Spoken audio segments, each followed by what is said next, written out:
Let's go, people. Let's go. It's prognosis negative time.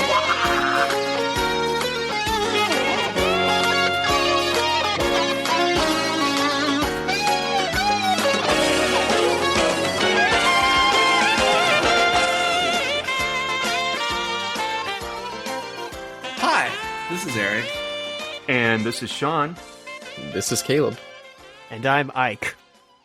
And welcome back to the 48th edition of Prognosis Negative. And we have someone new who's never been on the show before. So why are we here on the 48th edition? Because apparently the backlog on Novice Elitist goes, is it 4 years to when your next opening comes up?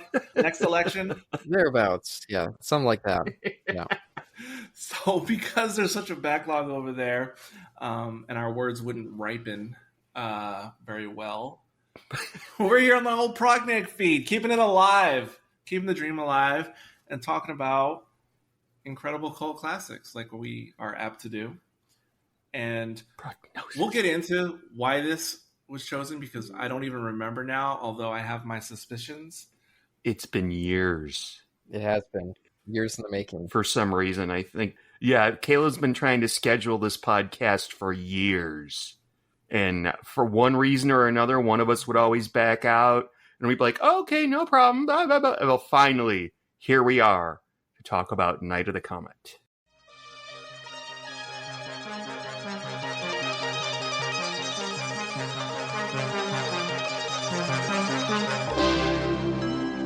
Did you ever wonder what it would be like to be one of the last people on Earth?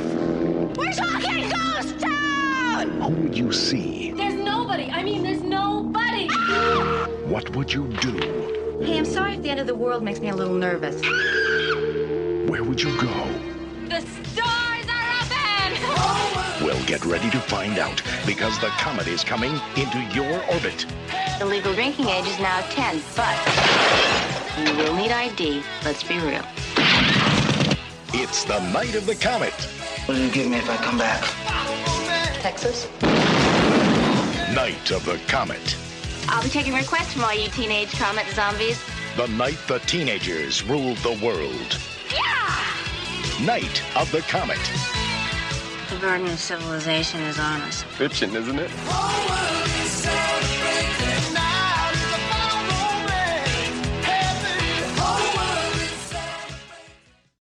Ike, where may or could people hear your voice on the interwebs? Well, there's 3 places you might be able to hear my voice. Main one, of course, is the Novice Elitist. I usually see it over on Podbean. And then there's the other one, Bending the Elements, which is also on Podbean. And then there's a...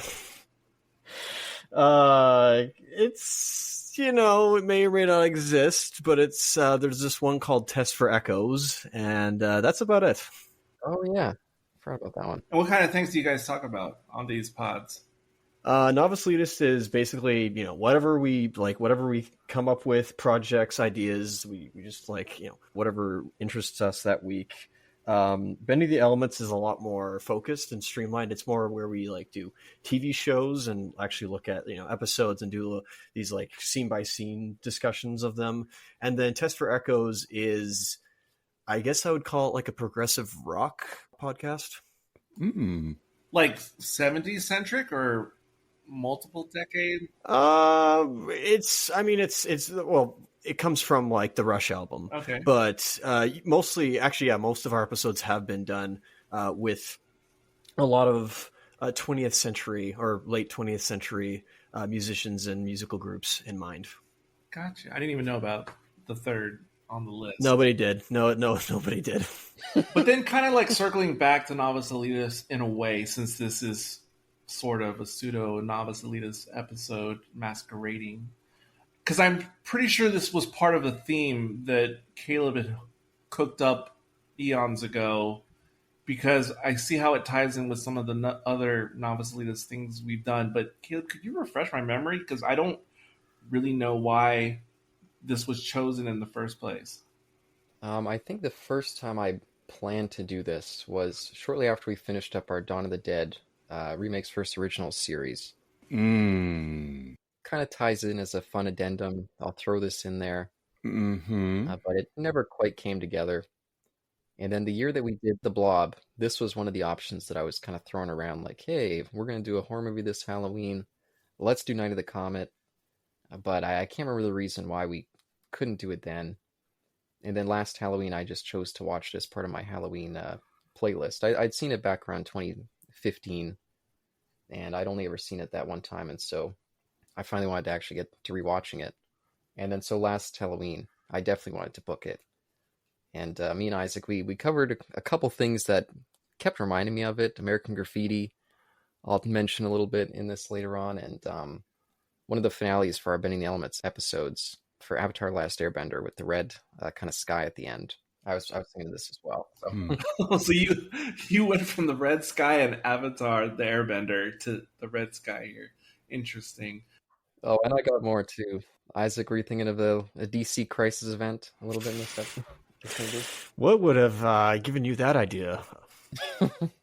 And also, was this, the first reason you cited the whole Dawn of the Dead thing? Is that also why we previously spoke about the world, the flesh, and the devil? Oh, yeah, that's right. I forgot about that movie. Yeah. Well, admittedly, that's unrelated, but I do, and I have put together in the past a retrospective for my own personal viewing of, kind of the Last Man on Earth series, and this was included there as well. Because, I kind of thought that was the hook for us to engage in this movie. And, you guys might know better than me.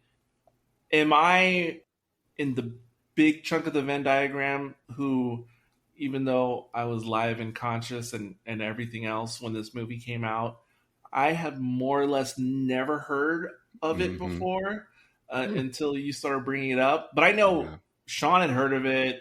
Carl had heard of it. So am I part of the majority in general? Of not hearing about it, or... Yes. Who's of age? I would say it's hard for probably me and Sean to know, because if you're in horror circles, this definitely comes up. If you're not, that's a good question if people really know about this. I don't know. Isaac, had you heard of this movie before? You've mentioned it several times, obviously, especially when we did Silzen's comment at the end of Last Airbender, like that out. You were like mentioning Night of the Comet. It's, there on record. So, and you obviously have, off recording, and you mentioned, I want to do the Night of the Comet. So we're finally doing it now. So it's mostly been just through you. And didn't even realize this was the same year as JC's Terminator. Oh, yes. Yeah. Right. Yeah, very much so. We'll get into that, I think. That's very much so. Yeah, we'll discuss the year. It definitely plays a important role for this movie. So Night of the Comet, even though I know we're doing ProgNeg, I feel like we're going to do the novice elitist method, but no, we're not. Or I'm going to try not to. Oh. I can drink some more if you want, and that'll, make it more like ProgNeg. Sean will make it to the end. Does anyone want to lead off? I want to hear Sean first. Sean, thoughts and history with yourself with this movie? Okay. I had never heard of this movie until like 20 years ago. Oh. I really got into zombie movies. Like, Tom and I were like, we're going to watch every single zombie movie that's available. We tracked them all down. The Japanese ones, there was a couple Chinese ones, the American ones. I don't want to just focus on Asia, so I'm mentioning America. I don't know. But one of the ones on the list was Night of the Comet, obviously. And so we rented that from My Love Video over here. I think it may even have been on VHS. It was probably DVD, but I think it was VHS. But I seem to remember this coming out in DVD in like a special 80s edition. Like they did that with like a handful of movies. Right. Oh, yes. Yeah. So we rented this, absolutely hated it. I don't even think we watched it all the way through. I think we just turned it off. So I watched it Yeah, well, I didn't. Yeah, I didn't remember anything about it. I did. There was one thing I remembered. It didn't have very many zombies for a zombie film. I was disappointed by that. Yeah, I figured. So I watched it for this twice. Okay. First time, hated it again. I couldn't help it. Second time, I don't know if I was in a different mood. I don't know what was going on, but I liked it much more than the last time I watched it. Because this is an absolutely piece of shit movie. I'm not going to lie to you. I can't sit here and argue that this is a good movie. It's a bad movie, okay?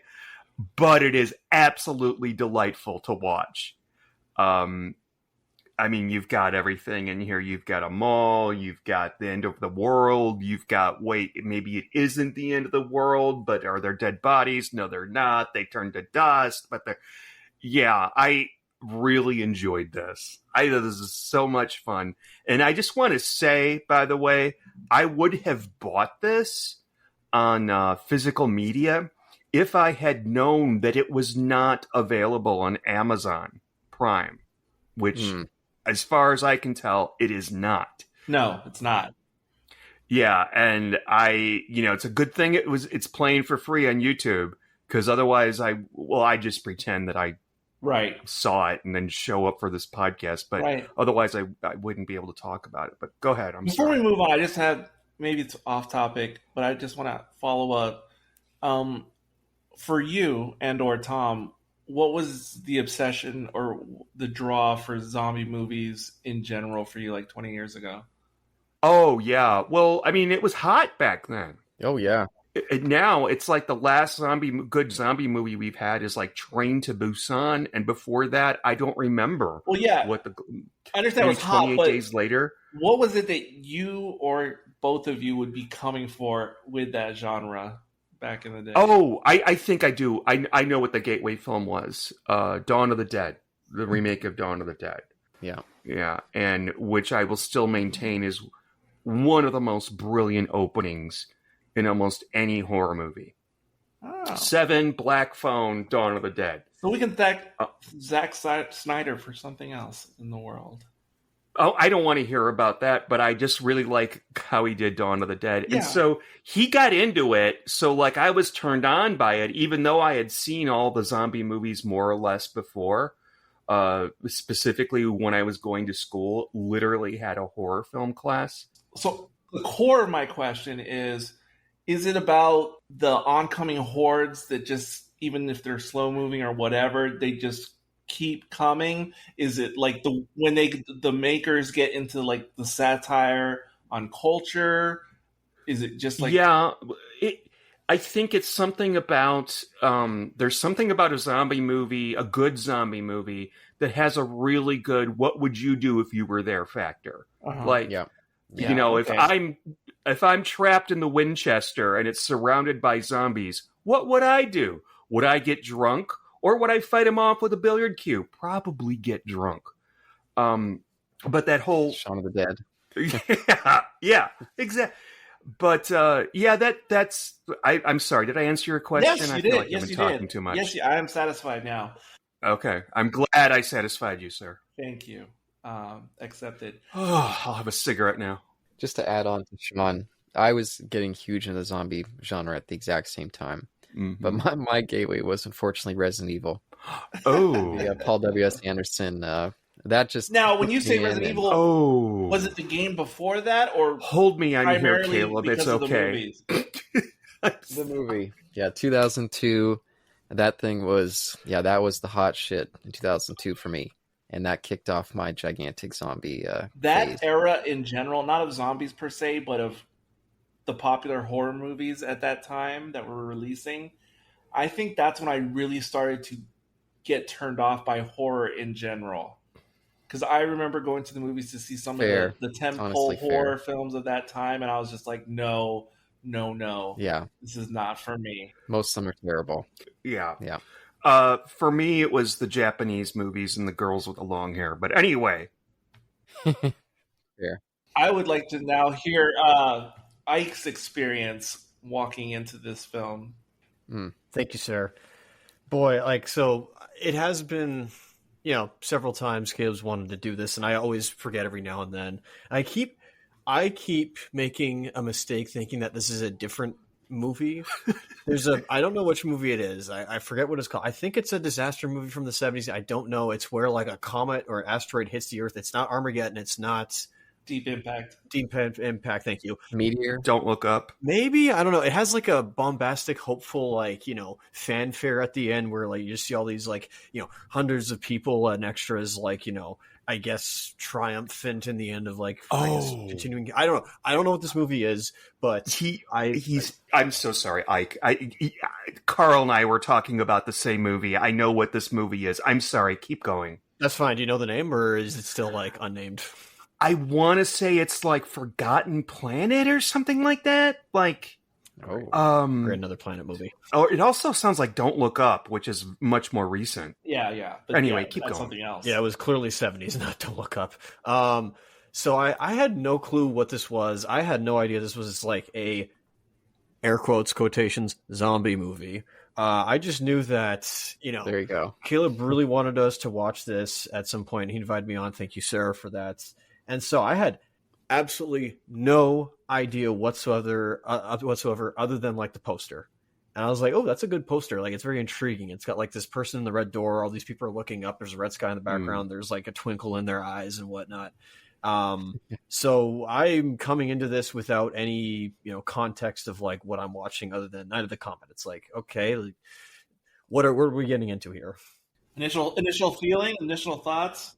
Oh, initial thoughts. Yeah. Okay. This, holy smokes. This is like, I don't know if this is like, if 84 for you guys was the turning point of when like the 80s became the 80s of America, but like, wow, this thing screams 80s, and I am just like, I'm in love with this film. This is amazing. I was having a lot of fun with this. This was great. And what I first initially, like, what I was thinking of, it was like, okay, so we have two sisters who are, basically like like end of the earth, basically, or end of human civilization almost, where everybody gets, dusted and turned into calcium. And these two sisters are basically to roam around. I kind of thought it was like, oh, this is kind of like, maybe not the same thing, but Murder by Death. I'm like, okay, so this is maybe almost like it's not parody. Like, it's not Spaceballs or Robin Hood Men in Tights or, Monty Python and Quest for the Holy Grail. That's not parody, but I'm just saying, like, this is in the same vein as those films. Like, it's a disaster film, I guess, but it's more taking a positive approach and not deconstructing, saying like, oh, this wouldn't work for this reason. And it's like, no, I kind of like this, where it's just like, let's take like these few characters, and instead of something that's dark and dreary and misanthropic potentially, let's give it some hope and have like some fun with this. And I definitely agree with that. Yeah, just to quickly add on to that. Well, add on and continue with your thoughts, Caleb. Yeah, there was a fun wave of kind of 50s nostalgia going on in the 80s. Yeah. And in the horror genre in particular, they were doing kind of, let's take those kind of silly B-movie concepts, like Roger Corman movie concepts, and let's just do them with a little bit of a wink and a smile. But not so much like they were necessarily making fun of what those were. They're just like, let's do them and have fun with them. Let's not take them so serious or have some, like communist social commentary underneath. Let's just have a good time. I think it's something like Killer Clowns from Outer Space or Night of the Creeps. Just some of those ones that, let's take a silly sci-fi concept and actually just enjoy the silliness. Humanoids from the Deep. Humanoids from the Deep is one of my favorites like this. Yeah. And for when I heard about this movie, this one was one like actually many horror movies. Back around like 2000, the early days of YouTube. I don't remember what year YouTube was really making it big, like 2006, 2007. Yeah, around that time. I got into this YouTube channel called Cool Duder, and he was someone who had I think he had like 10,000 DVDs or something like that, some crazy amount of DVDs. And he would always do horror recommendations. And I had this red notebook. I still have it, and I just filled it full of his recommendations. And I just, over the years, I made my way through. I guess that was actually my first retrospective list. was just all of his recommendations. Huh. And so this was always on there. Yeah, see, Sean's so corporate, he has to do something like this with I have no idea what he's talking about. I have no the idea. actual published 1001 movies. 1001 movies to watch before you die. But this is like such an organic version of that. It's something Caleb would do. There is 1001 horror movies you must watch. Oh my goodness. Oh, by the same publishers? No, it's if you Google, they shoot horses. I'm sorry, no, they shoot zombies, don't they?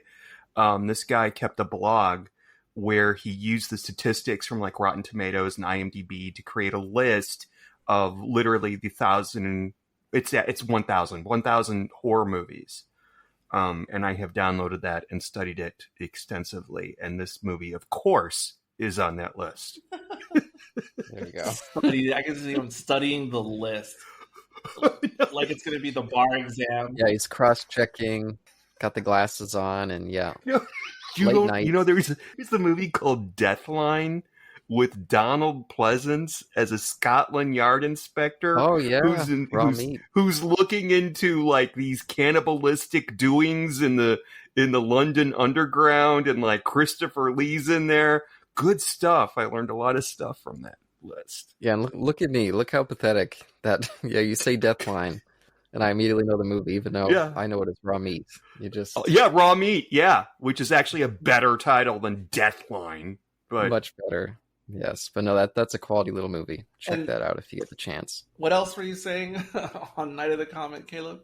Oh, and so finally around 2015, I finally saw it on Netflix. I think it was actually the Argentina Netflix back in the day when you could switch the countries. Really? Argentina always had lots of great horror movies. That must have been a Canada. Do you mean with or without a VPN? With a VPN, yeah. Oh, you can't do that anymore over there? Maybe you could now. I've not looked into that stuff in many years. I don't really use Netflix anymore, but well, I'm pretty sure you can't hear, but I don't know if things are different in other countries. Well, I know because of porn. That's all I'm going to say. Because you watch porn in Canada? Okay, well, so let's move on. And so, yeah, I watched this one, had a ton of fun with it, enjoyed the characters, saw how it fit into the, like I said, that kind of vibe of just riffing on the 50s sci-fi, but having a little bit more of a fun, kind of silly edge to it. I've always appreciated that, and I think this movie delivers that in spades. And one of my favorite little subgenres of sci-fi has always been that Last Man on Earth story. I was always a big fan of that Vincent Price, Last Man on Earth. I saw that a lot growing up. And that just attracted me to these types of movies. So this one also fits into that very well. Just having that freedom of being able to like explore a city and wear any clothes you want, dress however you want. I think that's all cool. So that's why The Stand is one of my favorite books of all time, because the first chapter of that is just about the plague and like what it's like when everybody's dead and how awesome it would probably be for me. Don't say too much about The Stand, because that is something I've been curious to investigate more after getting over it. You go read the book. Yeah, read the book. Do not touch any of those movies. 100%. Do not touch the movies. Terrible. Okay, but if I read the book, 2 or 3 elections are going to pass before I finish it. Just don't watch the movie. It's okay with it if you watch the movie before you read the book. Well, you say don't watch the movie, but there's more than one edition as well. No. Don't watch either. Neither. Absolutely heresy if you watch that movie before you read the book. Even though it's got Joe Bob Briggs in it. Is it worse than Exorcist 2: The Heretic? Different. No. Different. You're going to hold me to that till I die. Okay. Different kind of worse. I understand. Sort of understand. Yeah, and I'll also add, and this partially comes from actually Doctor Who, Attack of the Cybermen. I was always kind of interested in movies that were kind of a direct response to the coming of Halley's Comet. Oh, yeah. And this one falls into that, The Quiet Earth. This movie, Adventures of Mark Twain, if you guys ever saw it, this 1980s claymation movie, which I believe was Mark Twain going off to visit Halley's Comet before it came to Earth. A really, really strange movie. Huh? Wait, that's like claymation animated? Yes. Very, very strange film. I totally saw it at the time. They played it on free television. Maybe in England. I can't remember where I saw it, but I remember, what is Great movie, this? It's but wild. yeah, by the way, Isaac, that is definitely going on Strange Animation one day when we revive that series. So keep an eye out for The Adventures of Mark Twain. Yeah, I remember that movie, seeing that movie on television, but I remember it like a fever dream. Oh, it's a fever dream. It's got a couple sequences that are just like, oh my god, this was directed toward kids. This is horrifying. But I guess that's the end of my initial thoughts, and I guess I'll turn it over to you, Eric. What are you thinking for this one? I'm thinking a lot of nothing. I mean, Oh, a lot that is just interesting to me, and I don't know how much it's interesting to anyone else. the usual. Yeah. Exactly. You're exactly right. It's the usual. Well, first of all, I don't know what is first.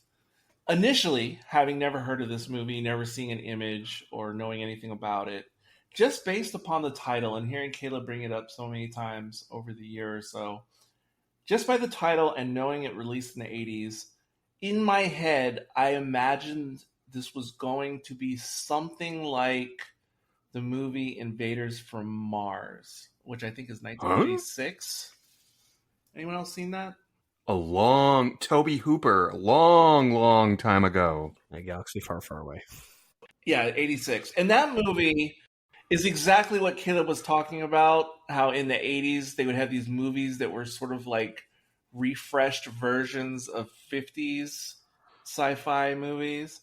And that's exactly what Invaders from Mars is. Like, it's sort of like... Oh, yeah, it is. Yeah, that's a remake. Yeah, it's kind of like an 80s version of like War of the Worlds or something. It's a remake from I think it's a 1950s movie that Toby Hooper remade. All I remember is that this kid was in the backseat of a car and his school teacher was driving the car, but she was an alien robot or something. So obviously growing up in the 80s, anything like that, like Invaders from Mars or watching whatever 80s Twilight Zone things were coming out, like, I loved all that stuff. And just based on the title, The Night of the Comet. I have to shake my head in sadness. Night of the Comet. I was imagining it was going to be something like that. And I guess it is a little bit, but not really. Not in the way I was imagining in my head. Okay. Certainly better than Invaders from Mars, but go ahead. Wait, say that again? What was better?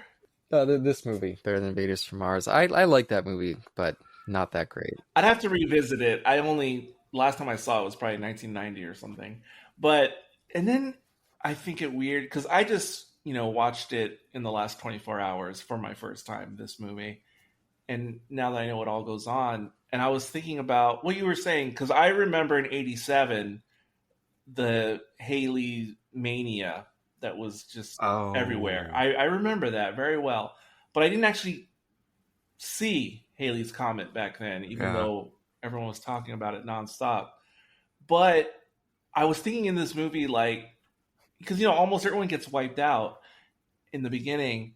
And I was thinking, if this happened nowadays, 2024, this worldwide event, the movie would be totally different, because there would only be like 12 people who would go missing, who were really trying to see the comet. Like, it wouldn't be like in this, people of all ages, all walks, like, they're all out there. Sir, okay. I don't remember the last time Haley's Comet came around. It was 87. But I can tell you when the last eclipse was. Yes. And that was huge. You're right. He is right. And I remember standing out in the yard being fucking gobsmacked. And I remember people cheering that were off in the other, like, over by the clubhouse. And I could totally see this happening. No, the eclipse, Sean is absolutely right. And yeah, I was going to mention that. Sean's absolutely right, because here as well, I was right in the eclipse zone.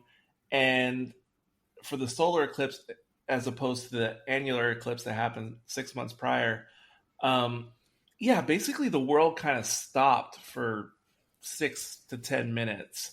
It was really cool. That really literally felt like that. Yeah, when it happened, it felt like you were in this movie world, the night of the comet, for like 6 minutes. You were in that world, and then everything went back to normal again. With the red sky. I mean, the sky wasn't red, but it did have that that very similar eerie quality. Yeah, and because that happened locally for us, for both eclipses, but especially, more so the solar, but for both that happened within 6 months of each other, a week out before the eclipse, I was already noticing out-of-towners and out-of-state license plates. And when I say out-of-towners, when I go to my local grocery store and I see people who are definitely not from the neighborhood, and it's like, yeah, whatever, that's the eclipse. True.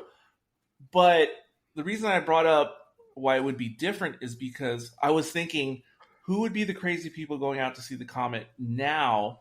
And we just had a comet pass by Earth in like the second and third week of October. Yeah.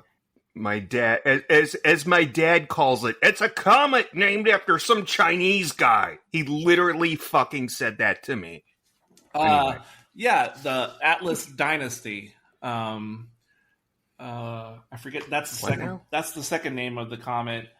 It's the Tsuchinshan Atlas Atlas. Yeah. Or if you can't pronounce it or don't want to be bothered, just say it's named after a Chinese guy. Well, that's what I usually say, but not for the I'm like podcast. Asian by proxy, and he thought that was okay to say. Keep going. I'm sorry. At least he didn't say it was named after a Chinese. Just leave it right there. That would have been worse. Well, Doctor Who taught me a different term. We would go to Chicago. My grandma would say, "You guys want to go to Chinaman's?" Oh no! What do we Good thing we're on the ProgNeg. We had to okay, let's pretend that she didn't say that and just go along with her. Back when they used to smoke on airplanes. Oh, that's an old ProgNeg reference for long-time listeners. Is. Yeah, we're not talking about the guys who built the railroads. Yeah. Yes, exactly. We're not talking about Helen Hayes and Airport. No, but the eclipse, almost no one I knew in any of my circles was trying to seek out seeing this eclipse that just happened recently. But I actually made that trek because I saw that there was only a couple days left. So literally 7 days ago, I drove 30 miles outside the city limit and I caught a glimpse, amazingly. And I was so kind of enthralled about it. I also went, inside baseball for Sean, I went to the Crazy Bates Motel in Hondo, Texas. And I know where he's talking about. It's a scary looking Texas Chainsaw Massacre hotel, except it's the real thing. And there's like an abandoned field, like for agriculture, right on the property. And I just drove my truck out onto the abandoned field, and I'm looking for the comet. And my uncle just like pulled up in a truck, and it was lit like in the ET when the guys pull up to see what's going on, like the light effects of his headlights and everything. It looked like and I don't know if he had a gun because he had no idea who the stranger was looking at the sky. Anyway, that was a great moment. Well, I just want to say, speaking of ET, and I think people know where I'm going with this. I don't. For a B horror movie, this came out in a really bad time. This came out the same year we had Poltergeist. We had The Thing, which wasn't a really big hit until later, but whatever. We had E.T. Oh, wait. That's those 82. were 82, though. Yeah. I thought this came out in 82. No, 84. 84. Oh, but fuck me. Okay, I'm so sorry. Delete all that. But there were other big hitters, though, at 84. Oh, yeah. Amadeus. Temple of Doom. Terminator, and of course, The Last Starfighter, which kind of relates. Yeah, I think... Oh, yes, it does relate. Yeah. Yeah. I do want to ask you guys something, because this kind of made me think of a movie I've never seen, which doesn't really make sense, but... just the quality of it and how it doesn't take itself really seriously. Is this kind of like how Buckaroo Banzai is?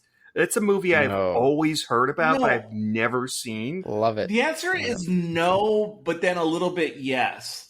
Mostly no, though. Caleb? In terms of music playing throughout, like this movie's almost like the soundtrack is such a huge part of it. That's very Buckaroo Banzai, but no, very different types. Yeah, of but what humor. I mean is, like, but yeah, totally different types of humor and execution.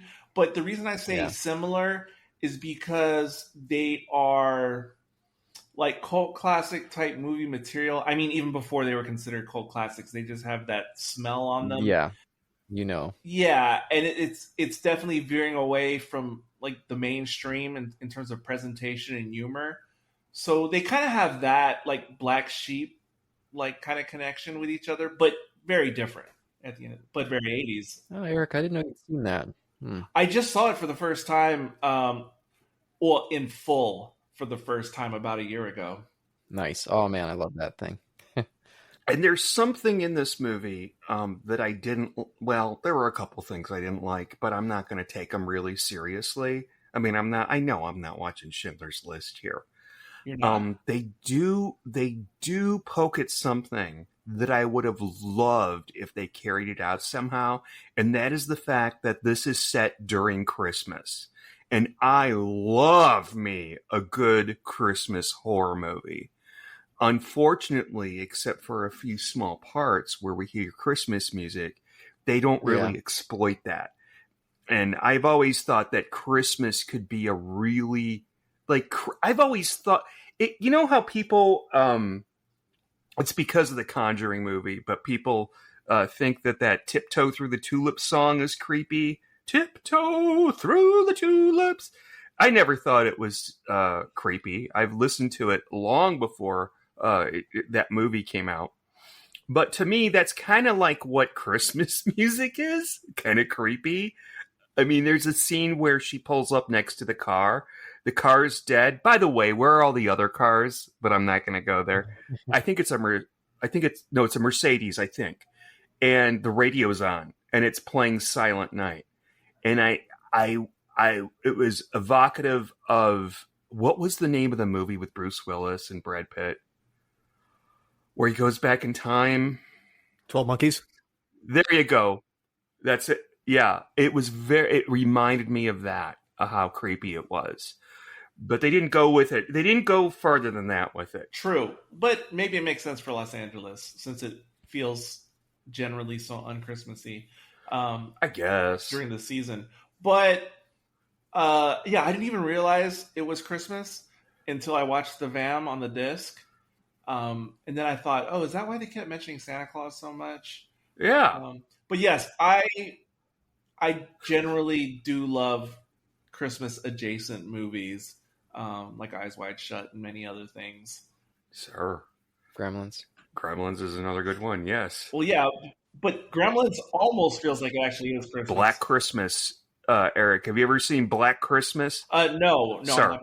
I have not. Oh my god. Oh my god. Oh my Come god. to my house. The guy who doesn't watch horror movies hasn't seen Black Christmas? But that's one that everyone. I mean, even Isaac's seen Black Christmas. No, I know Isaac. If you guys say so, I didn't Even know. Steve has seen Black Christmas. Well, hold on, because and also it's required viewing at our house on December 25th. So come on down. I will. Isaac, have you seen Black Christmas? By the way, sorry. Nope. Oh damn, I'll have to rectify that this Christmas. I've heard the title, but I didn't know it was that iconic, like other must-see movies for different reasons. It's Margot Kidder playing herself, Olivia Hussey, who you will enjoy in the 1990 version of It. Canadian classic. Yeah. Yes, and John Saxon. Holy shit! Well, I like me some John Saxon any time of the day for sure. Yeah, he's in this. I'm a little drunk, but Art Hindle. Who? Art Hindle was hot as hell back then. Art Hindle. Art Hindle. Just tell me, was he the boyfriend? Around what year did this come out? Black Christmas. Yes. Or not the. There's a couple different boyfriends. This was what 76, 74 maybe. Okay. It was a few years before Halloween. Okay. Yeah, and they say that Black Christmas is the original slasher.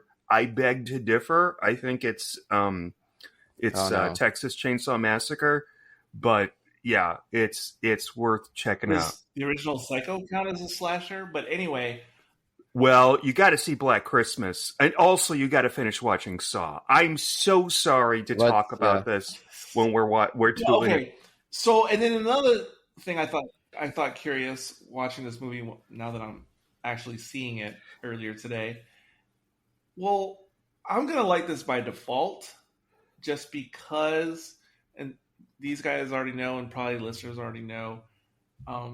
Yeah, almost any movie that was produced in the 80s, I'm probably going to enjoy on some level. And obviously some are much better than others, but even the ones that are bad, I can just sit through them if they were produced in the 80s and just kind of enjoy it. And then furthermore, to double down on things Eric likes, things that are from the 80s from a teen perspective, we'll see. Now there's no way I can outright dislike the movie regardless of what happens or what the budget is or the soundtrack, which is also pretty good. So, and then of course, this is all discombobulated because this whole conversation has been discombobulated as it is. But also about a year ago or a year and a half ago, I finally discovered and watched Valley Girl, the first Nicolas Cage movie. Wow. And of course, this movie was produced with Valley Girl, the movie. And they even reference Valley Girl directly in this movie, visually. Oh, Visually. One of the albums, right? Or something like Yes, that. because Valley Girl is like Fast Times at Ridgemont High was like the mainstream of that type of movie at that time. And then Valley Girl is like the alternative version of Fast Times at Ridgemont High. Like the more cult version as opposed to mainstream. And I had never known Valley Girl existed until about a year and a half ago. I watched it, and for the aforementioned reasons, I absolutely love that movie. And that movie does have one of the best 80s soundtracks, but because most of the good 80s soundtracks have marquee like songs that we all know and remember. But Valley Girl's a little bit different because it's tapping into the alternative new wave scene of 82. So it's, again, like the movie, it's like off the mainstream, which in my book makes the soundtrack even cooler because there's a bunch of popular groups that mainstream music listeners may not be familiar with from the early 80s. But anyway, I love that movie. This movie is very much, it evokes a lot of the vibe of that movie, even though it's totally different. But then also the thing I noticed before I got to the VAM, which confirmed it, this movie feels very much like the Buffy the Vampire movie. Oh, yeah. Very much. The humor is very similar. You even have the dusting that became a thing on the series with Buffy. It's a different kind of dusting, but it's germane. But I felt the Buffy movie throughout watching this. And then lo and behold, in the VAM, they talk about how Joss Whedon was directly basing things off the Buffyverse from this movie. Oh, I didn't know that. Oh, that's interesting. Yeah, like having like a popular, attractive high school girl who's also like this alpha doer Ripley from Alien type of persona. So much I'm not gonna go that of far. Buffy. You don't think that's I wouldn't touch that one. Wait, you don't think that was one of the big themes of this movie and then Buffy to follow? Oh no, I think there was some other stuff mixed in there. There is other stuff. Alien. I don't think that Alien is one of the primary. No, not ones. Alien. And also, I'm talking about a character like Ripley or like Sarah Connor. In Terminator. She's not Ripley. We don't go there. No. We do not go there. Talking about Buffy? Well, he's just talking about I'm not Final Girl. saying Buffy is Ripley. I'm just saying she's. I thought you were saying these girls in this movie were like Ripley. In the sense that they're attractive females who are doing it all on their own and taking charge. Again, Eric doesn't necessarily know all the tropes of horror, but yeah, he's basically just describing the archetypical final girl, which Ripley was. Well, I understand that trope from horror as well, surely, but I'm just saying because it is directly tied to Buffy because it inspired Buffy. I do have to ask y'all. There was something in this that also really bothered me, and that was the fucking direct, and I mean fucking direct influence from George Romero's Day of the Dead. All they needed was some cheesy 80s music to make it complete. Day of the Dead came out the next year. Sorry to cut in. I thought it came out in 89. 85, yeah. Oh, fuck me again. On it. But no, but that came out that came out. No, because the lady, the fucking underground people in this story, the main lady who like randomly kills herself later on, she totally gives me vibes of that character from Day of the Dead. And if you've seen it, you know who I'm talking about. She's also given me a lot of Sarah Connor, 10-10-10 across the board over here. I got a lot of that. I don't like that because I can't stand Linda Hamilton, but whatever. Wow. Well, no, let me just say one more thing about Day of the Dead, so Day of the Dead was 85. 85. In my brain, I thought that predated this movie as well, just because of the aesthetic. And when I said 89, I think I was thinking 79. So I don't. Go ahead, Eric. I'm sorry. I don't know why. Right.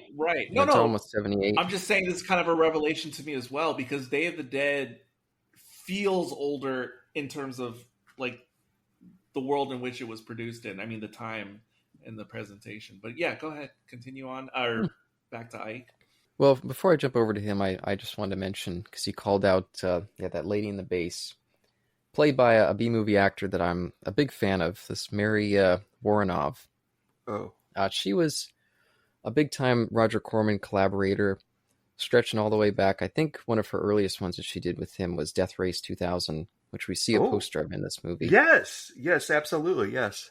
But me and Isaac talked about her maybe a year or so ago in Rock and Roll High School. Rock on. Roger Corman's hit musical. She played the principal in that. She's just so much fun. But she's also in this awesome little B movie called Eating Raoul. Oh, Eating Raoul. Can't speak too much drunk. Wait, is that the movie that featured Robert Beltran as well? I was just about to say, yeah. Oh, okay. Yeah, she was Roger. Oh, God, too much alcohol. Robert Beltran was in that, and that's actually why she's in this, because when he got cast, I guess they're kind of struggling to figure out who to put in that role, and he recommended her.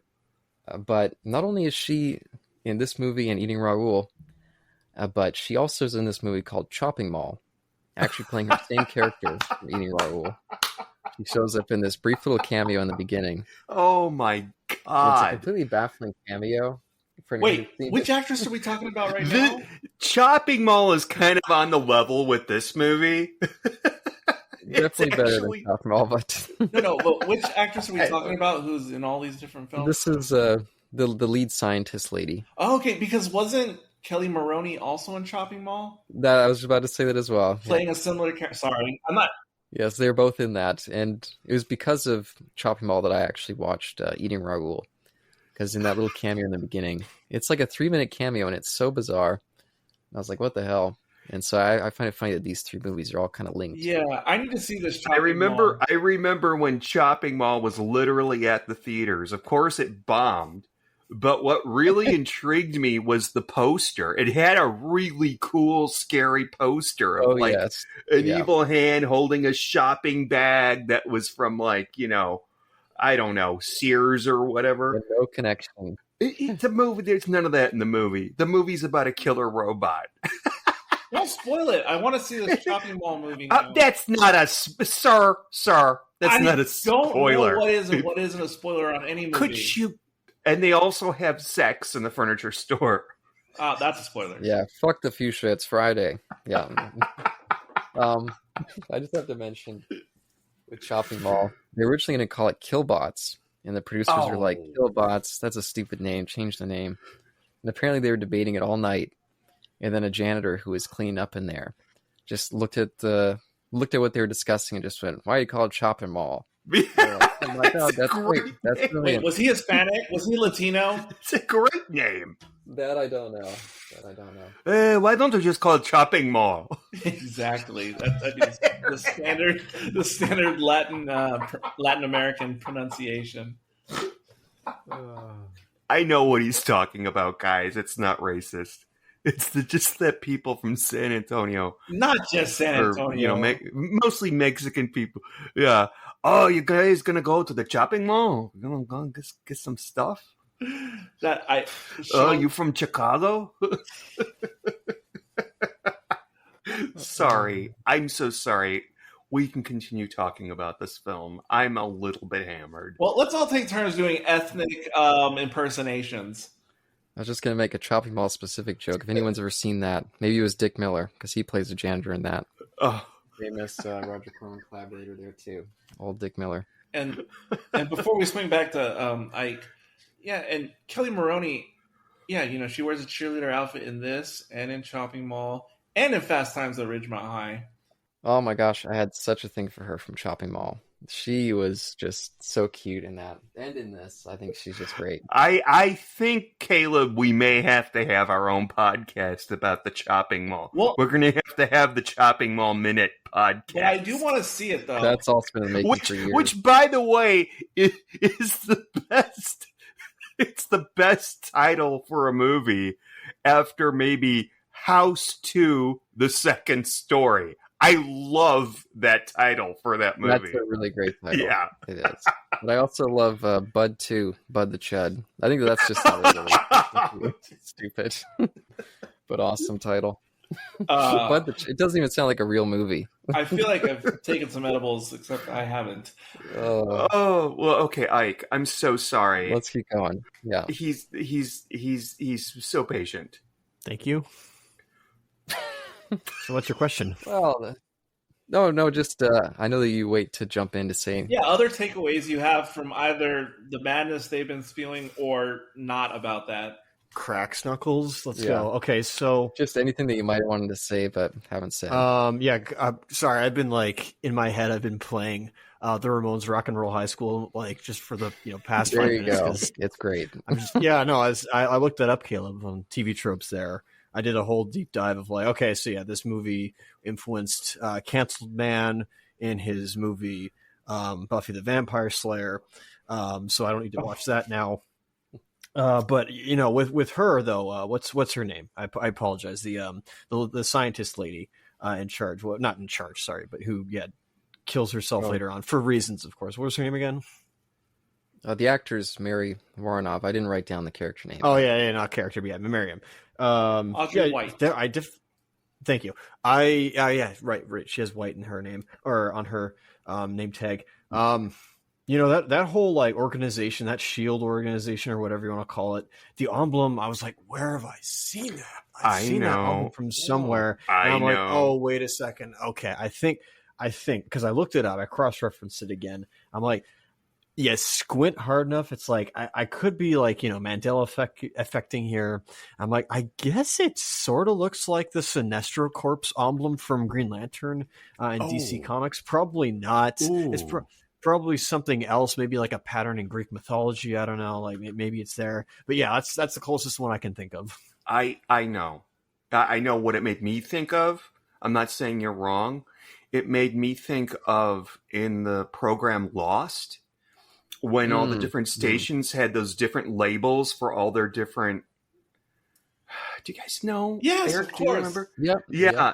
The black and white symbols. Yes. That's what it reminded me of. I just can't remember what they were called in Lost. There was a Hydra.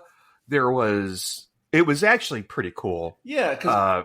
Until you watch the whole thing. But yeah. Back when I used to produce Sci-Fi Party Line and we were talking about that show frequently, every episode we did on the show Lost, I would use a different, was it the Dharma Initiative? I don't know. Yes. Oh, yes. So I used a different logo every time we published a new Lost episode. And there was many to choose from on the internets. God, that was great when that show was I was definitely not bad. Of Dharma, but I need to see the logo in this movie again because I know there's other places with that iconography. I didn't do that research ahead of time. Well, but keep going, Isaac. I know it's been a long gap since I actually jumped in, so I'm sure you got some stuff sitting. Sean, you wanted to finish something off. Go ahead. No, I'm just hammered. It's okay. Okay. So the city line, I don't know what was models and what's not. I obviously, read TV Tropes is not verifiable source of information. I get that, but it said, the producers were doing their darndest to get shots of the skyline of LA. But the skyline of LA, I don't know what it was. I don't know if it was models they used. I assume there was some models in there, and obviously they use practical effects post production to make the sky red, of course. I was like, this kind of reminds me. Some of these buildings. I've not been in downtown LA ever. I've been near it, but I was thinking like, this kind of reminds me of Godzilla 84, like just with some of the buildings there. And then also some of the ways the skyline was like moved. It was kind of the beginning of Akira as well, where, they're going, it's like right at the beginning where they're going through after the bomb, when they're going through their motorcycles and just going in that tunnel way, you just see the city and just how gargantuan it is. Like kind of reminded me of that. Caleb, go ahead. That's part of why I love the trope of the last person on Earth. Is just getting to explore all these places without the clutter of just humanity moving around, driving around, planes flying overhead. And it gives a very different feel to like giant skyscrapers and things. So you would prefer this to, say, I'm going to say the first season of The Walking Dead? I'd have to go back. I'm guessing it's different. Yeah, different. I don't know. Different kind of Speaking vibe. for Caleb, because that's already dilapidated as we see it in the first season, whereas this, everything's still pristine. Like, even though I haven't seen Vanilla Sky, but I'm thinking of Vanilla Sky. No. And some of this could be like an introvert child's fantasy. Yeah. Of like, the world, it's all the same, but there's no people there to make you feel like you got to be quiet or hide in the corner. It's just yours to explore. No, that reminds me of like the TV version of The Langoliers, which I was fascinated by. And Jesus Christ. Also the episode of TOS, the one where the aliens move too fast for humans to see. Yeah. We did it semi recently on RBG, but that reminds me of that because when you go into that other dimension, it's as if you have the world to yourself. The Langolier is terrifying. It's a short story. Yeah, it feels nice when you have it to yourself for a little bit until the trouble starts. I can't get anyway. The Langoliers was a great story, but not a good movie. No, it was not. It was the first television king that really drew me in. Oh, okay. It's a great story, but yeah, very underserved in that little movie. I was a little... Okay, I know that I mentioned The Walking Dead earlier, and I know that we're not watching The Walking Dead, mostly because it's not 2009, it's 1984, okay? So I don't expect them to clear out all of downtown LA and film a movie there.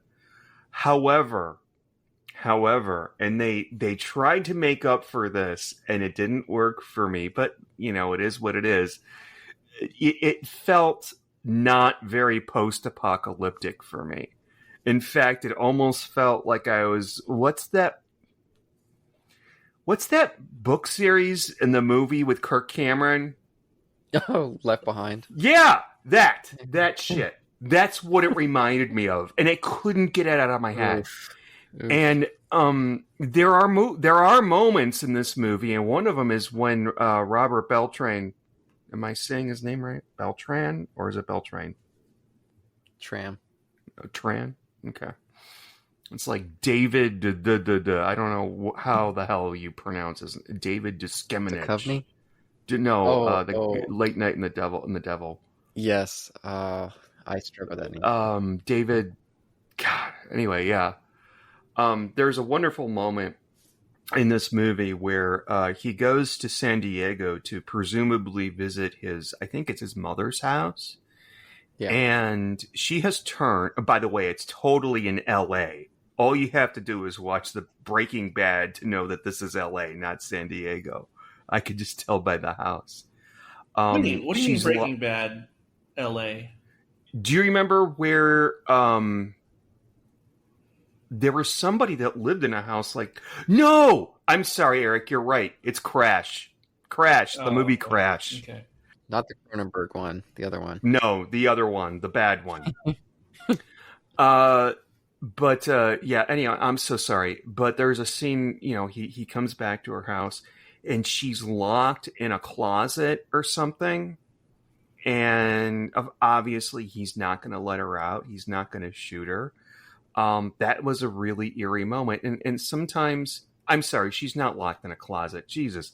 It's a kid that's outside, that's infected, that's trying to get in. But they missed an opportunity there where he arrived at her home, and they could have. There was more. I felt like there should be more of a story there, and I wasn't getting it. Does that make sense?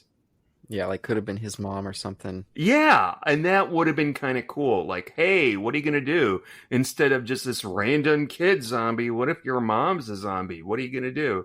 But I have to realize that this is, at the time this movie came out, they didn't really deal with stuff like that in zombie movies, even though zombie movies existed, But you never really dealt with, hey, how do you handle a loved one who's been bitten? Well, in the van, they talk about that, actually. I mean, that scene and whatnot in the movie.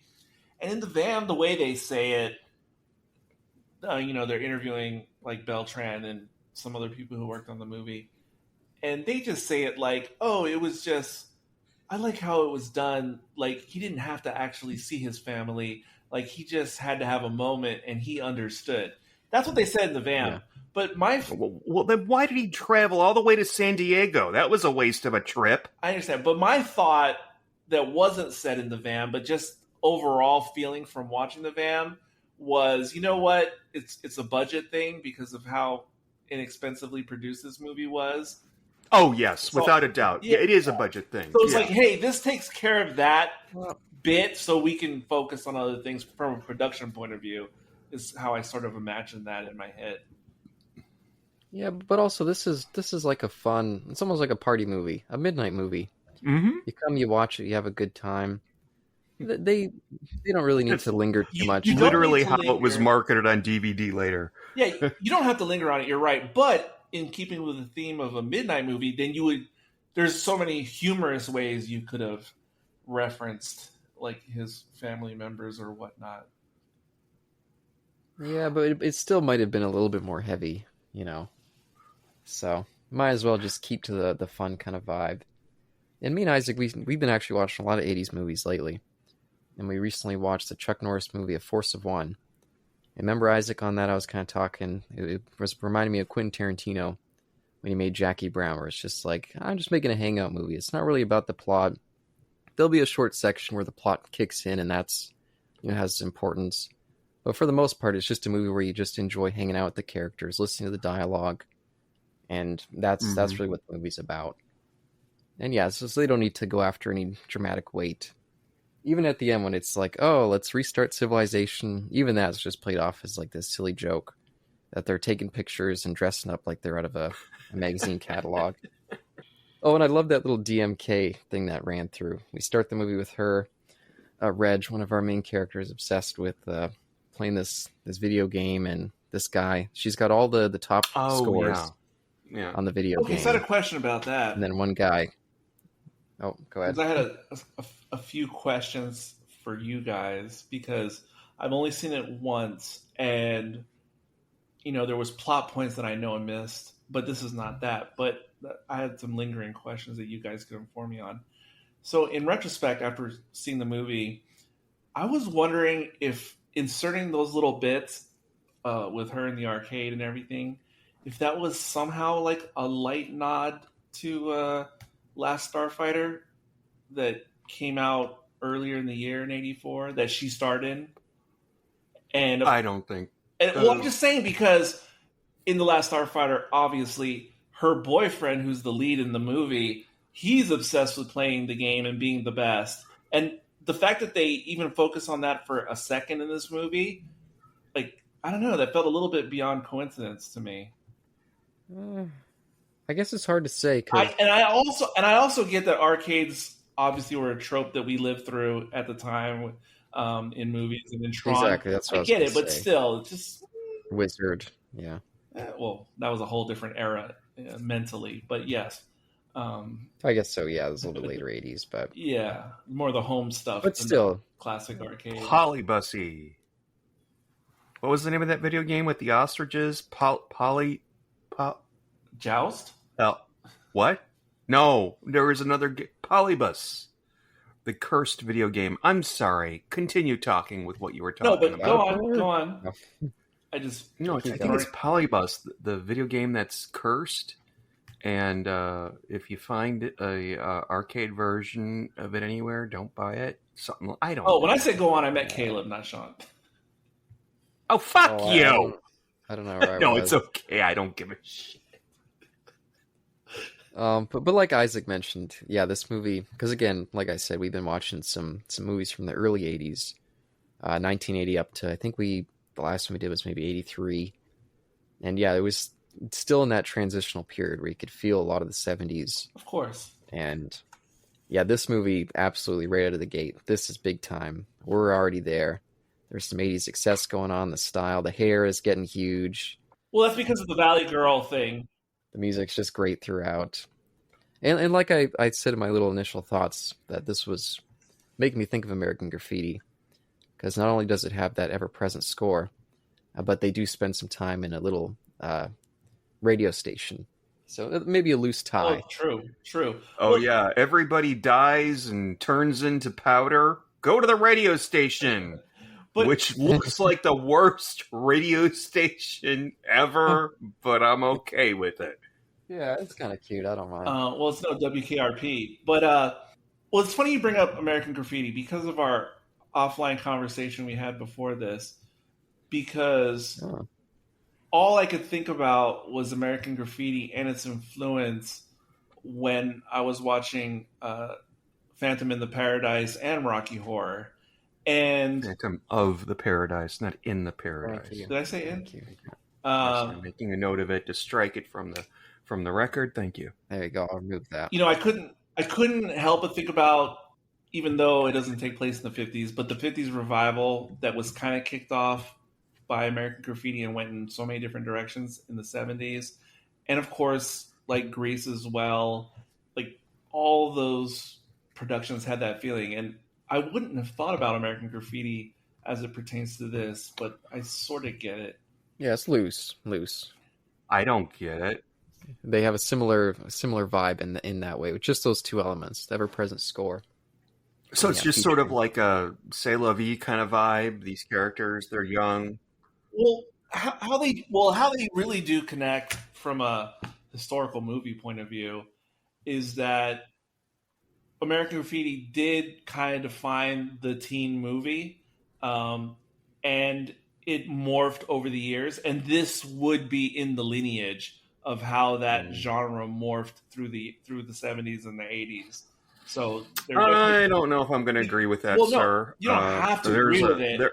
But the thing that Caleb said is part of the trope and the trend, like the ever-present score.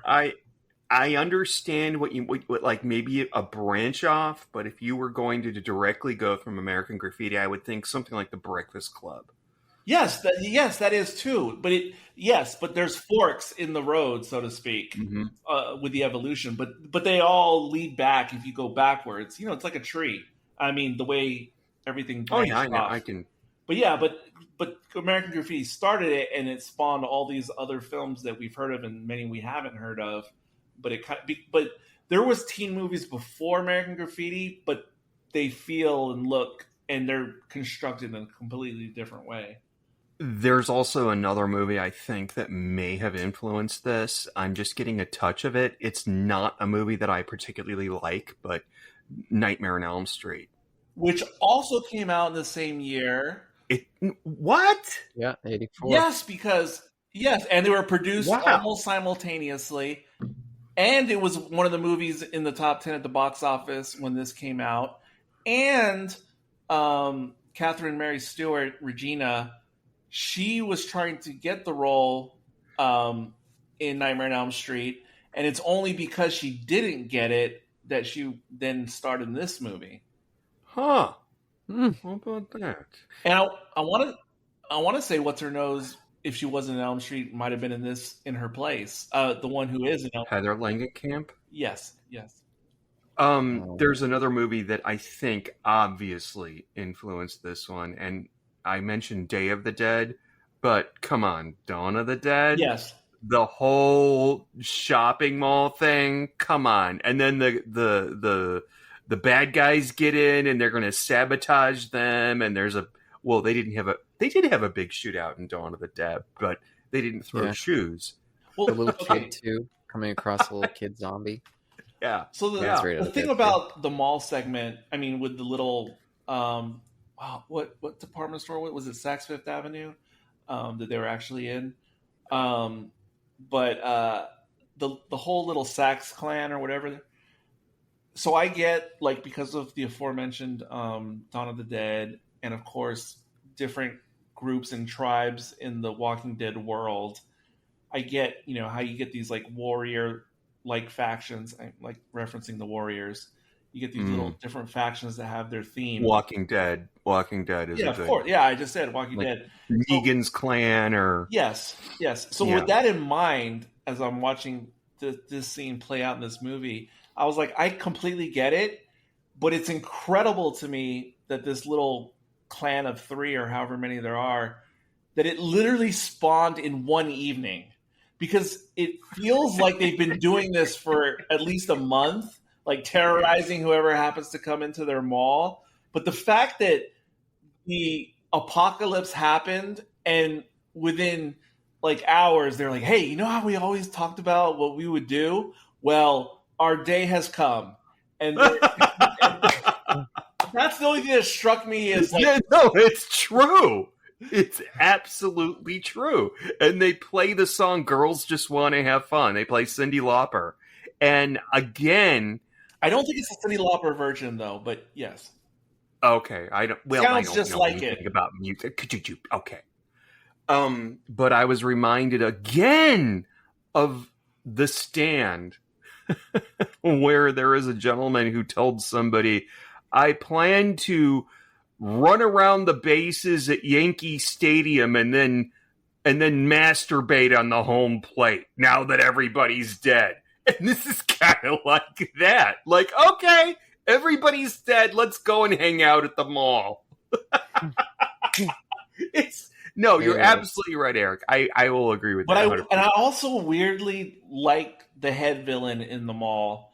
I mean, the casting of the actor, the performance, like, I don't know if he did anything significant outside of this movie, but like he's so committed with his forehead vein popping.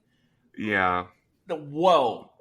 I was there's a weird movie called Grandpa's Boy from the like the Happy Madison family of films. Oh dear. It's considered a cult classic from like the year 2000 or something. Is it like a mockumentary? Is it no, like it's not that. No, something? It's considered like part of the stoner genre for whatever reason. Old Grandpa? Oh, Grandma's Boy. You're familiar with the movie, Caleb? I'm familiar with it, but okay. Yeah. Well, you know how in the movie, and my favorite part, because that was another movie that I was forced to watch that I didn't want to see at the time. But the one thing I really liked about the movie was the guy Norm from Avatar, James Cameron. He plays like the villain who dresses like Neo from The Matrix in Grandma's Boy. And it's not the same character as this guy in the mall, but just something about like the nerd unleashed, like the nerd fantasy of being like the diabolical nerd. I don't know. I could not stop thinking about Norm in Grandma's Boy with this character. Am I crazy, Caleb? I can't. I don't really know. That's for you. You're probably much more familiar with that movie than me. I think these characters like Norm and like this guy in the mall, and there's I'm sure other examples from the 80s and 90s of these types of characters. They are kind of like the prescience of the tech boys of the 2000s, 2010s, and present day. No idea what he's talking about. Because in the Yeah, let's- 80s, in mainstream American culture with movies and whatnot, pop culture, the nerds were always like the oppressed and, you know, bullied and belittled, and the geeks and the nerds. But in the real life days of Silicon Valley, post 2000, the .com era, Facebook, etc., and with the Bezoses and the Musks and everything else, like now the nerds like rule the world. But these characters, in my mind, and these types of characters from the 80s and 90s were like the nerd fantasy before it became a reality. Okay. There's maybe something there. Personally, for me, I think that when they show up, it kind of just lessens the vibe a little bit, and then that extends to once the government guys show up, and there's a stretch of like maybe 15 minutes where the movie's just a little bit less fun. I don't really care about that stuff. Well, see, you're right. It kind of derails the movie, but that's actually what piqued my interest because it was so unexpected. Because Yeah. you know, I was watching this movie and sometimes multitasking while doing so, and you know, I'm keeping up with the plot, and I knew they were in the mall having a girls' day and everything, which made sense. And then I was typing something or posting something, and I looked back, and I was like, "Who is this maniacal guy like yelling?" I was like, I barely turned away for 60 seconds. Like, why am I in a different movie? So I had to like rewind and like, how do we even get here? And it's crazy how it does happen so fast. I think it's mentioned too that that scene in the mall with him. There's a lot of American iconography around that. Oh yeah. Like you've got an Uncle Sam like mannequin, and then you've got I don't know who it is. I don't know. Thomas Jefferson, Nathan Hale. I have no idea who that other statue is, but I found that interesting, and maybe worth bringing up. I don't know. No, I think because that's, I'm sure that was just what was there, you know, in real life at the time. Because if you remember back, Sean, and you remember some of these things better than I do, but you know, there was the whole bicentennial craze in '76, and even though that was '76, I was a year old. Right. Know. Hold on. Even though that was in 1976, the air of it, the red, white, and blue banners, and everything else, it still persisted like in pop culture movies and things like years later after '76. It was still like such like even like Superman 3 when they have like the marching band. No, you see these you see these things in other later movies too, like The Silence of the Lambs. And by the way, aren't we getting like to the 250th birthday of the United States like next year? Yes. No one said anything about that. But I heard one thing about it, but it gets into politics. Yeah, I don't want to go there. Yeah. Yeah, how about let's jump back over to Isaac or Ike. It's been a little while since we heard from him again. So is there anywhere that you'd like to go? All right, so I think for me, my favorite part of this movie was the sisters between Sam and Regina or Reggie. Oh boy, I don't know. They had these actors, man. They did some great stuff. I didn't even realize one of them was in Fast Times at Ridgemont High. I didn't care for that movie. And so I was like, let's like dagger to my heart. I could like just spend if Canceled Man took a lot of these ideas and put them in his TV series, or I guess like the movie and then his TV series later on, I guess I could see it, because I would definitely like love to see another movie or another ongoing story with these girls in there, because they were just great. I don't know why, like them acting as siblings they acted as siblings first before anything, and they were also like conveniently military brats at the same time, where their dad doesn't care for them at the same time, so they just got both of each other. And I gotta tell you, I was peeved off. I had to pause the movie and like go and like, you know, walk for a bit, take a bit of time afterwards, because I was not happy when it seemed like Agent White had killed Sam. I was like, okay, that seriously, I enjoyed her. I enjoyed her a lot. I love how positive these two are, and I was kind of furious. I was like,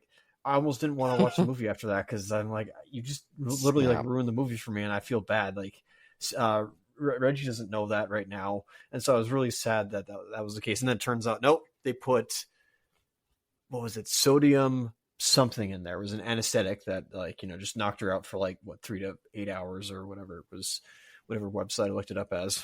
I don't want to interrupt Ike's time, but this leads to another one of my lingering questions on the plot and what was going on in the movie, because I was trying to figure out the scene that you're speaking of, because I was 90% certain she wasn't going to die in that moment or from that injection, but I was later then confused when White took her own life, because, and this is what I probably missed, hopefully you guys can fill me in. So White did that intentionally because White, like, fake her death just so she could stay out there long, or what? Because I thought that White was intentionally making it look like she died and then she would later come back.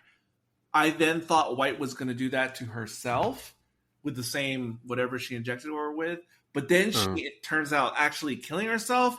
So then please tell me there's something I missed, because I didn't understand what was going on with White and how she was I don't know, but I'm just going to say I was getting strong Melania Trump vibes from her. She looks so much like Melania Trump.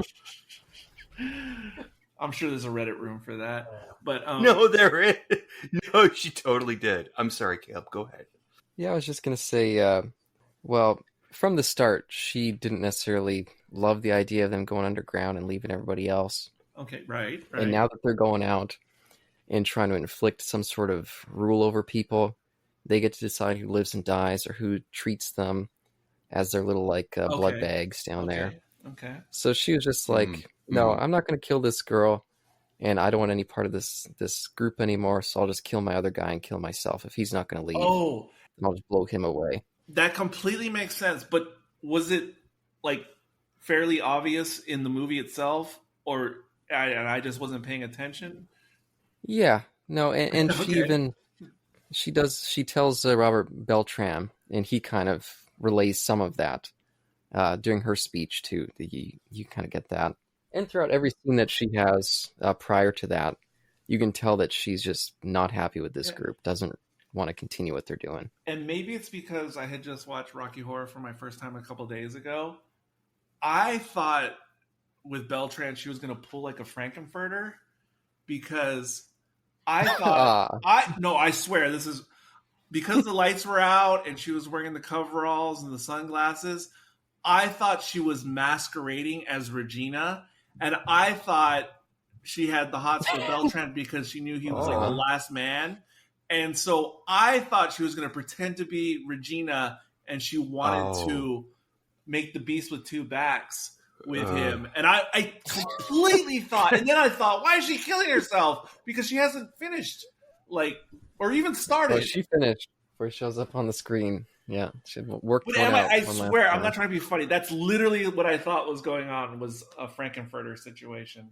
I mean, I actually agree with that. That would make more sense. It makes sense. That seems like a wild character turn. I guess, but why is he? I don't know. That scene when she dies. I mean, why is he dressed like Santa? Like he wants to buy. Oh, he wanted to surprise her and like. What a bunch of shit! He wanted to be like in the Christmas spirit and surprise her, and like, because they left on bad terms. I'm not buying. I disagree with you. But I'm rolling with it. It's okay. Go ahead. I'm sorry. Again, that's kind of the tone of the movie. All these characters are a little bit extravagant and ridiculous. Yeah. I mean, when he shows up for the rescue, he shows up as he's playing this needlessly this cowboy character. Like, why is he doing that? What is that? Yeah, but yeah, exactly. Yeah, I didn't get it either. But I'm not sure if you're saying this or not saying it, Caleb, but because of things you said earlier about how this movie is and how it operates, like, to me, it just 1,000,000% made sense that he was driving the car that he was driving as he was dressed like a cowboy. Like, it just made sense to me in this movie universe.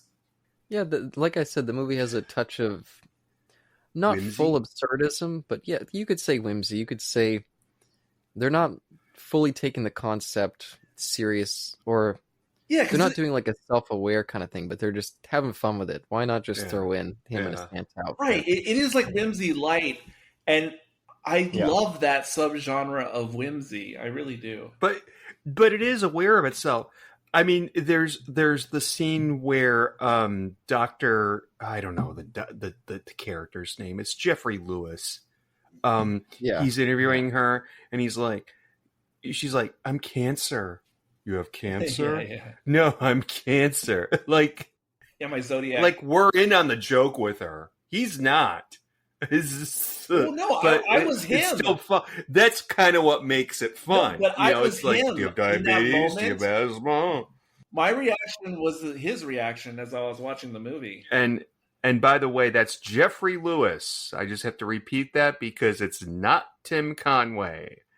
He was on Murder, She Wrote, and I was completely wrong about who he was. So I'm making that up for it right now. Speaking of the absurdity spectrum, and especially how it changed over the years from like 80s, 90s, because in the back of my mind, when you talk about this world that's like the real world, but it's not, in my head, I was thinking of things earlier in this discussion, just in the background of my mind. I was thinking of like the world of Edward Scissorhands, or like the world, and we were talking about, or I said something about Beetlejuice earlier in our previous discussion, and then, Rocky Horror, yeah, right. Well, yeah, leave that aside for now.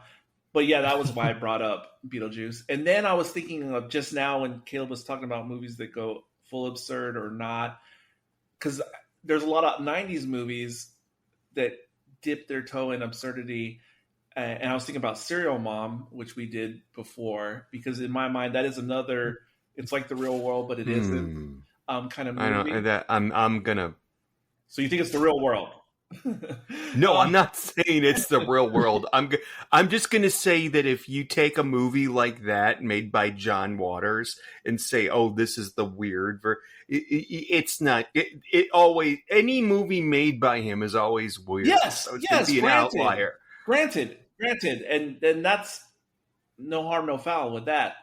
But then, so I was thinking about this absurdity spectrum that Caleb was just kind of talking about, and I was thinking, because how I was saying how it just made sense to me that he was wearing the cowboy outfit for this movie at that moment. I was thinking then, if you move the little slider a little bit more to the absurd scale direction, I could see a through line of jumping from this movie to Pee-wee's Big Adventure, because okay, all right, I'll go with that. Is because, absolutely. I will go with that because that has that kind of character in it. I will go with but that. not only that, but it's just Pee-wee's is just the more under the influence version of this type of world where you have no idea what's going to happen next. Like it's a narrative with non sequiturs built in, and just wacky characters who are just like weird, tropey. And then even, a lot of that. If we could replace these ladies with Pee-wee, this might be a really funny movie. And then I love these picks. And like these directors like Tim Burton who like to do this, like Pee-wee has that vibe of, yes, this movie came out in 89 or whatever it was, 88, whatever. But it weirdly has a 50s sensibility, but through a late 80s filter. Absolutely. I will be on board with that. Oh, yes. I finally struck with you guys. And they set up the level of a slight absurdism right from the start with the fact that, the world gets destroyed, everyone gets turned into ash. And these two, I mean, they're pretty nonchalant pretty much right from the start. It's just, okay, I guess this is life now. Let's just have some fun. There's a guy here, but there's not one for both of us. Oh, you're always stealing all the guys. You're not really supposed to try to take it seriously, And there's no explanation for why they're immune to the powder virus. Oh, that was going to be one of my other questions. There is. Is there? When I wasn't paying attention? They explain it with, Isaac, did you like the little Superman call out there? I did. It's during that scene when they really set it up that as long as you're in somewhere that had steel, you're okay. Oh my And god! Oh my god! The reason that the underground people got fucked is they left their vents open. Oh, see, I heard that line, but I didn't. Oh my god, that completely makes sense because I noticed the Superman comment, and I was like, why are they even focusing on that? Yeah, a little setup bit, a fun little piece of dialogue. I love that. That is good. I'm glad because that was one of my lingering questions, and I was trying to understand. That's good. That's real good. That's satisfying. That explanation right there. That feels good. Right at the start. It was a cute little scene. We got this kind of smug boyfriend. He makes that comment, trying to come on to her and making a Superman joke, and then she just becomes a nerd. What? No, it's not iron, it's lead. I appreciate that as the inner nerd in me. Oh, God. Oh, that makes so much sense now. Okay, that's good. And this isn't my own original thought, but I get it. I mean, it was more from watching the VAM, but couldn't you, imagine this being a 1984 adaptation of a quote-unquote graphic novel? Yeah, definitely. Yeah, no, this was also making me think of Dawn of the Dead, because Dawn of the Dead has that almost comic book color palette. Creep show. I thought of Creep Show. I wasn't even talking about the look, but just the world itself, like the world building and the characters and the zaniness and the left turns in the story. But also, what was I going to say? It'll come back to me. I had something else to say about that. I was actually going to ask Isaac if you were, not just the DC Christ event, if you were feeling like a comic book vibe as well with this one. No, not so much. Were you thinking of anything like Tank Girl? Oh, not a comic in particular. Just like the vibe of it felt like something that I might read in like a one-off comic. I mean, if we're going back to what you had said about, Last Man or Last Person on Earth, I mean, my favorite one is still the Twilight Zone episode pilot. Like that one's probably the best. Wait, what year is that from? Approximately 1959, 1960, one of those two. I don't know if I've seen Is that the one called? Is it called 2? I don't think so. I'll look it up quickly. It's just one man and one woman, Nope. right? Not that one. Okay, erase that. Sorry. Well, I might have to check that out because again, I do love this trope. There's this really cool one that I always, whenever this comes up, I always highlight because most people haven't seen this one. The Quiet Earth, this little New Zealand movie. I'm not sure why that movie isn't a little bit bigger than it is, but that's one of my favorites of those Last Person on Earth stories. I was going to bring this up later, but since we're on this topic and I often forget to bring up the things I want to bring up later, for anyone who's into this genre of the Last People on Earth, you have to watch the series The Last Man on Earth that came out in 2015 and was what? Oh my gosh, it was created by and stars Will Forte of SNL fame, MacGruber. The Last Man on Earth is so good. It's one of the best things I've ever seen in this specific genre of everything we've been talking about. Like, what would you do if it was just you and very few other humans left on the planet, and how you would conduct your life and everything. Because it starts off with literally just Will Forte, and he's almost like a Castaway character. I mean, like the movie Castaway. Robinson Crusoe, who's just living basically alone. But over the course of the series, and it only ran for 4 seasons. I didn't even know it went that long. It was on Fox Television back in the day. And over time, he meets one other person and then later another. But it is one of the best of anything I've ever seen in this genre. It is so well written. It is so well produced. Is that available where exactly? Tell us. In the old day, it's probably on Hulu and or Disney now because it was a 20th Century Fox production, and I most of those shit. are available on Hulu / Disney / Max sometimes. Okay. I'll just pay $4 to see it at Amazon. Yeah, just do that. But it's really, really good. It is all the things that this genre seems to have. it is like a satire on current times and things like that. I'm gonna look into this. And there's many familiar faces in terms of actors and actresses from the 2010s. It's just like this. If they made a very quality TV version of this premise, that is The Last Man on Earth. Okay. All right. And even though it was produced by 20th Century, it has an indie production feel, even though it has good production values, if that makes sense. Okay. It is on Disney Plus, and the Twilight Zone pilot was called "Where Is Everyone?" It's really, really good. And I've been meaning to bring this up to Caleb many times before when he's brought up this genre. It is must see if you're into that type of thing. Absolutely. I'm into this. Like, I'm into going to sleep and meeting Santa Claus. Really. And it's just really good in a funny way. And even though it's check it out. Even though it's kind of a comedy, there's a morality tale wrapped in there too. Yeah, it's good stuff. But yeah, I'll turn it back over to Isaac. Anywhere else you want to go? I have a few more notes, but not that many. So I got it wrong. Sorry, it's "Where Is Everybody?" That was the Twilight Zone pilot. My apologies. Sure. Are you talking? Oh wait, you're talking. Oh yeah, you're talking about the original Twilight Zone, not the 1980s one. Right. Like, because when Tom talks about Twilight Zone, he's always talking about the goddamn 1980s one. It drives me crazy. Oh, I thought you were like, that one where the people come around and they move things, and then stop. But at least he's not mentioning the Forrest Whitaker one. So I thought you were going to talk about like the Jordan Peele one in Disdain. Oh no, yeah, I think. Was that the one after Forrest Whitaker? It's the most recent, as far as I'm aware. That wasn't good either. I didn't like that. Cat says yes. She despises it. Going back 1 second, what was the name of that show? Nobody Else on Earth. The Last Man on Earth. Will Forte. All right, I just have to make a note to myself. Extremely good. So this movie also reminded me. This is so random for those regulation listeners or comment leavers out there.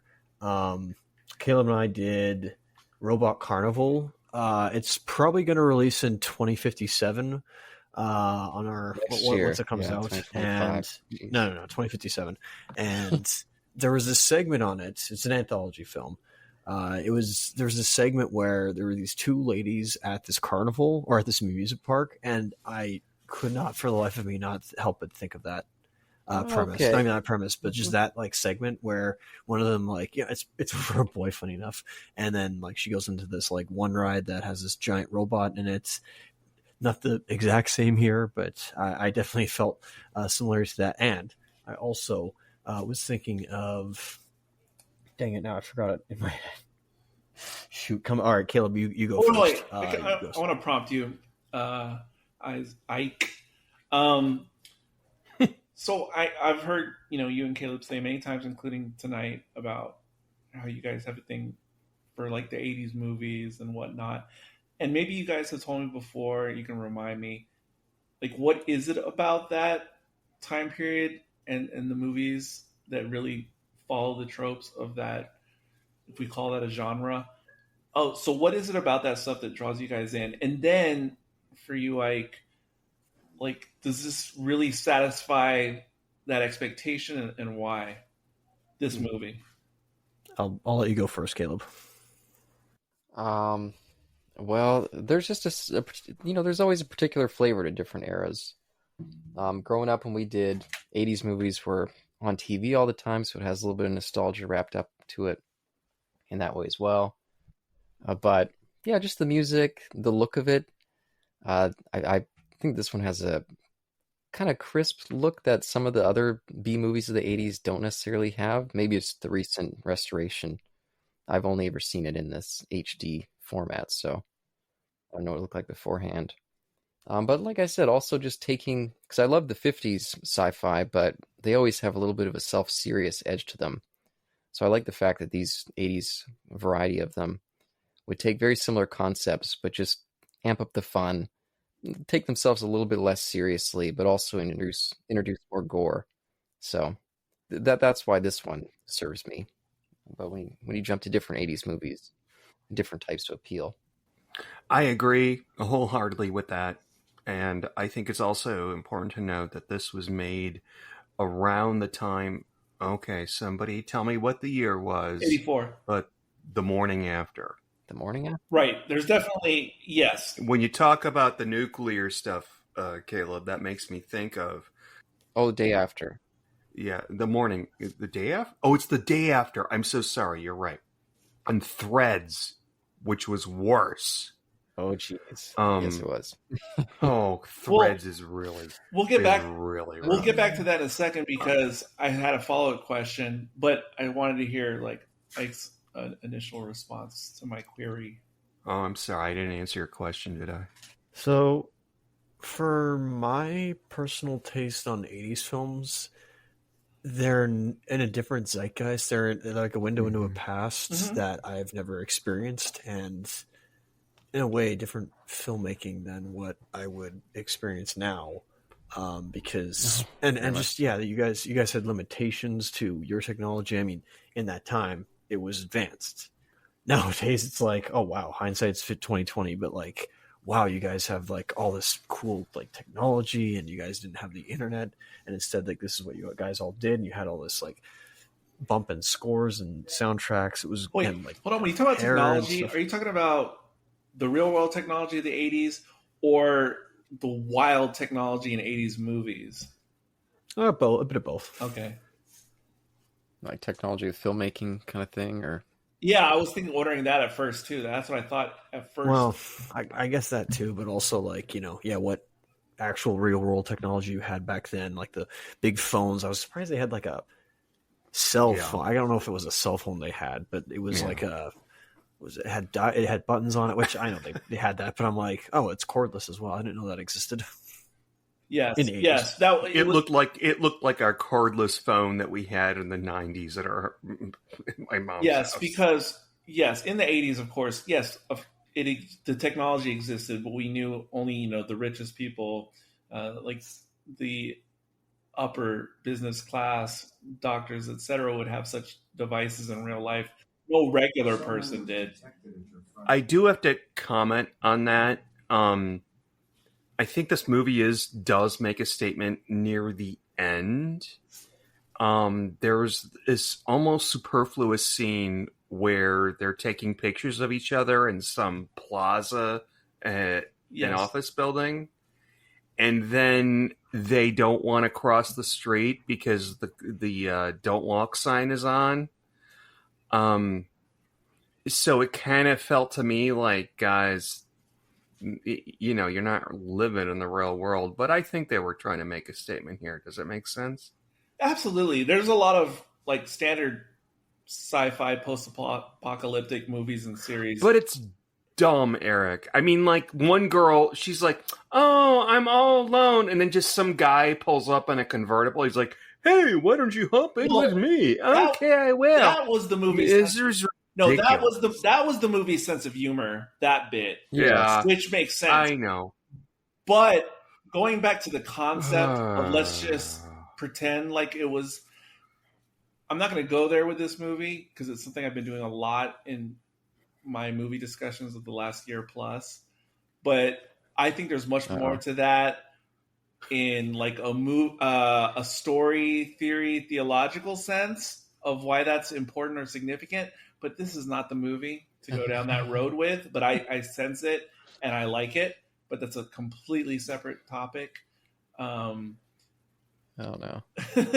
No, but okay, so what you guys were just saying about, why you guys are into 80s movies. Yeah, that sounds just like why I'm into watching 70s movies or 60s movies, etc. For sure. And then sort of my follow-up question to the younger generation present is, no, because I just wonder, like... It's the ancient ones asking a question. No, I'd love to hear the perspectives because it's a different relationship when you lived in the 80s and remember it, and you experience these movies as they're being released, it's such a different experience to contend with. But to quote Ruth, I don't remember shit. We're all too young to remember that. And I'm curious too, because earlier I was talking about the absurdity spectrum, if such a thing existed for movies.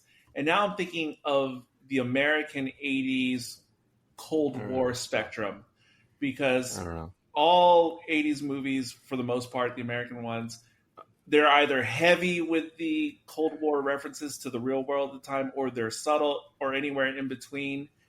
And so when you guys are watching these kinds of movies, or this one in particular, how much of that bleeds? Because this movie isn't super Cold War. And when I say Cold War, I don't just mean the Cold War conflict, but I mean... No, it's good movie. Is you don't enjoy movie. Number one is in the zombie Soviet movie. Union. American movie. Absolute favorite. I'm sorry. Sean did that to me. No, but so this movie is, and when I say Cold War, I don't just mean the actual Cold War, but I mean, like Sean mentioned, The Day After, and other things that were ever present on American minds. And Threads. My God, Eric, you have to see Threads. I do. And I'm putting all this under my umbrella of hug your loved ones and watch Threads. So this movie isn't the most Cold War movie in terms of... He always says that, but I will. So this movie isn't the heaviest. It's not... what's the one with Patrick Swayze?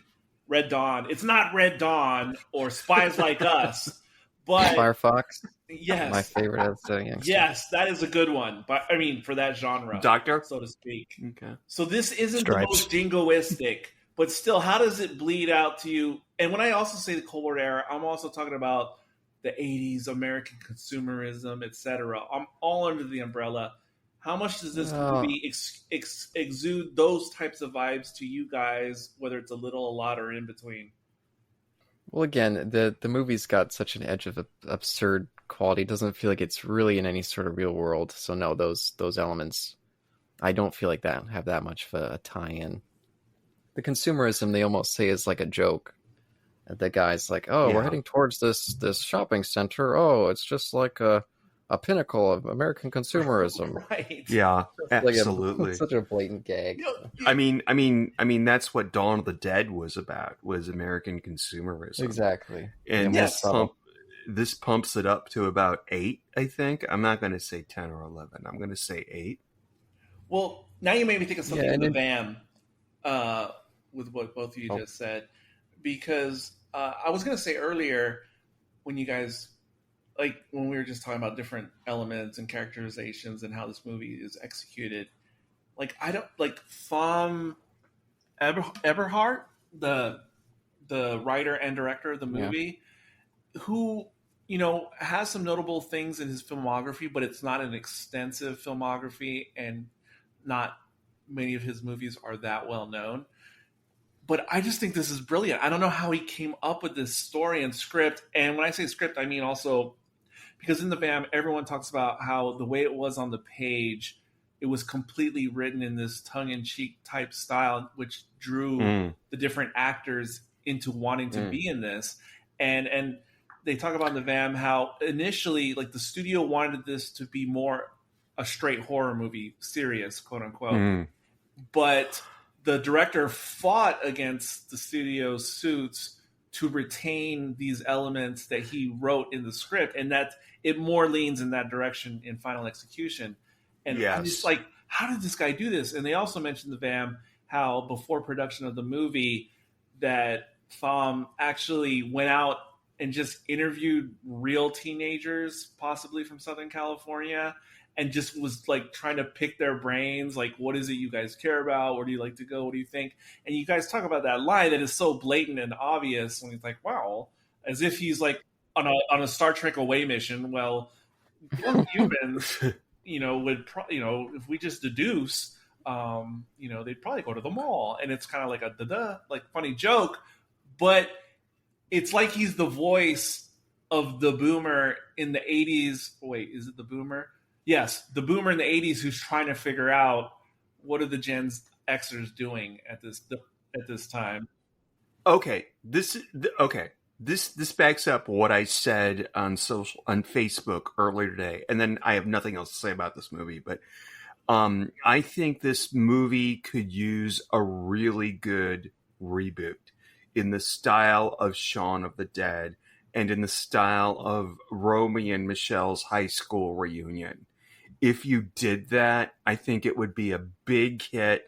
I think it would be great because I don't think they handled it as well as I thought they would. I didn't think it was that funny. I mean, I got it, but I wasn't LOL about it. Is that okay to say? Yeah.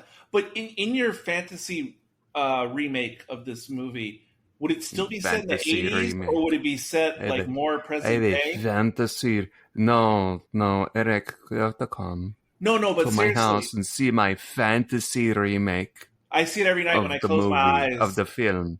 But of the film Night of the Comet. I think you will like it, my fantasy remake. Thank you. You're born with an asshole, Doris. You don't need Chuck. No, but I just want to know in your fantasy Great remake, line. because I think I agree with you wholeheartedly. I just don't know when the remake is set. Is it set in the 80s or more like the 2000s? Well, that's a really good question.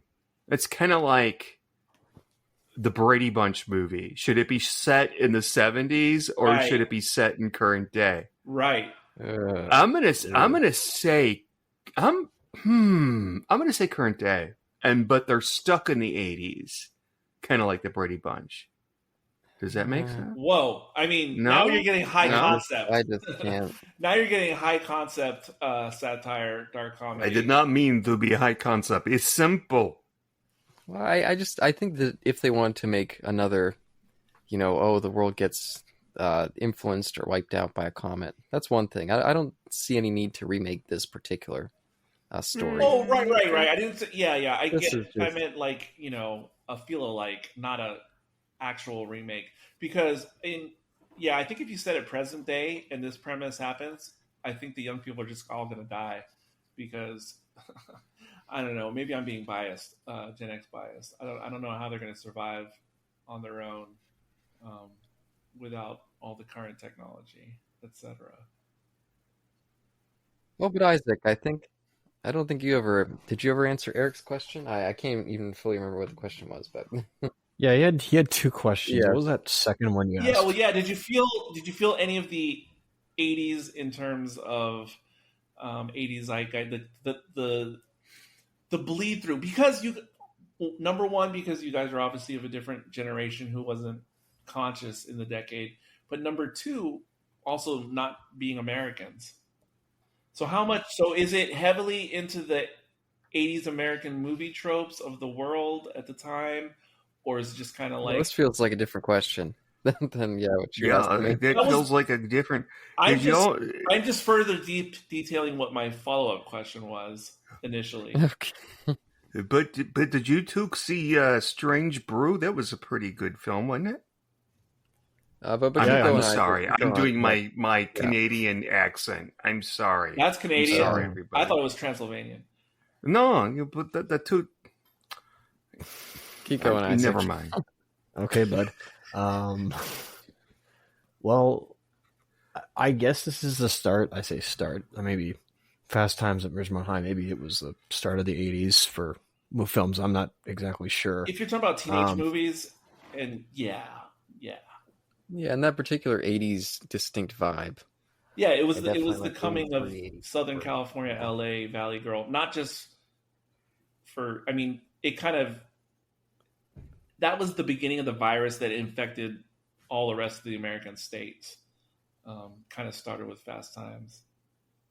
I suppose so. Like, I guess this is what gives America its look for the 80s. I mean, this is clearly, I think if you showed this to somebody now who is obsessed with Stranger Things, it's like, oh, that's where it came from. Yeah, at least similar absolutely vibe.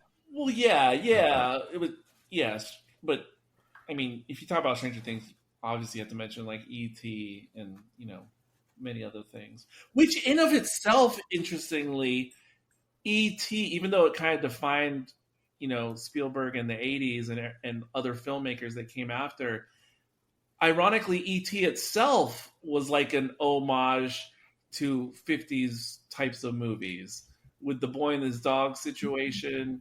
And in a way, it was already being retro itself when it came out. Yeah.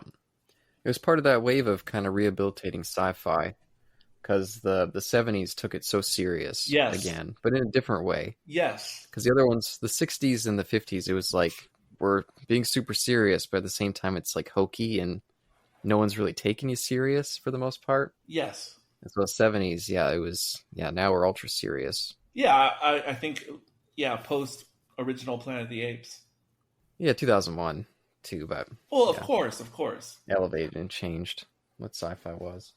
But I feel like your question was potentially leading to something that you wanted to say. So was there anywhere you were going to go with it, or? No. I wasn't leading to anything else. I was just genuinely curious. Yeah, and I think maybe because of the generational difference, I think that you missed that. I mean, we grew up with these movies all over the place. They were constantly on TV, 80s flicks. A lot of them were cheap, so it was easy to get them for TV. So I feel like a lot of them are fairly ubiquitous. The big ones, at least. The big ones. Because that's the other weird thing, because even though I was alive then, the same thing was happening in the late 80s and throughout the 90s. What you said, like, there was these mainstream 80s movies that were played in perpetuity on free television.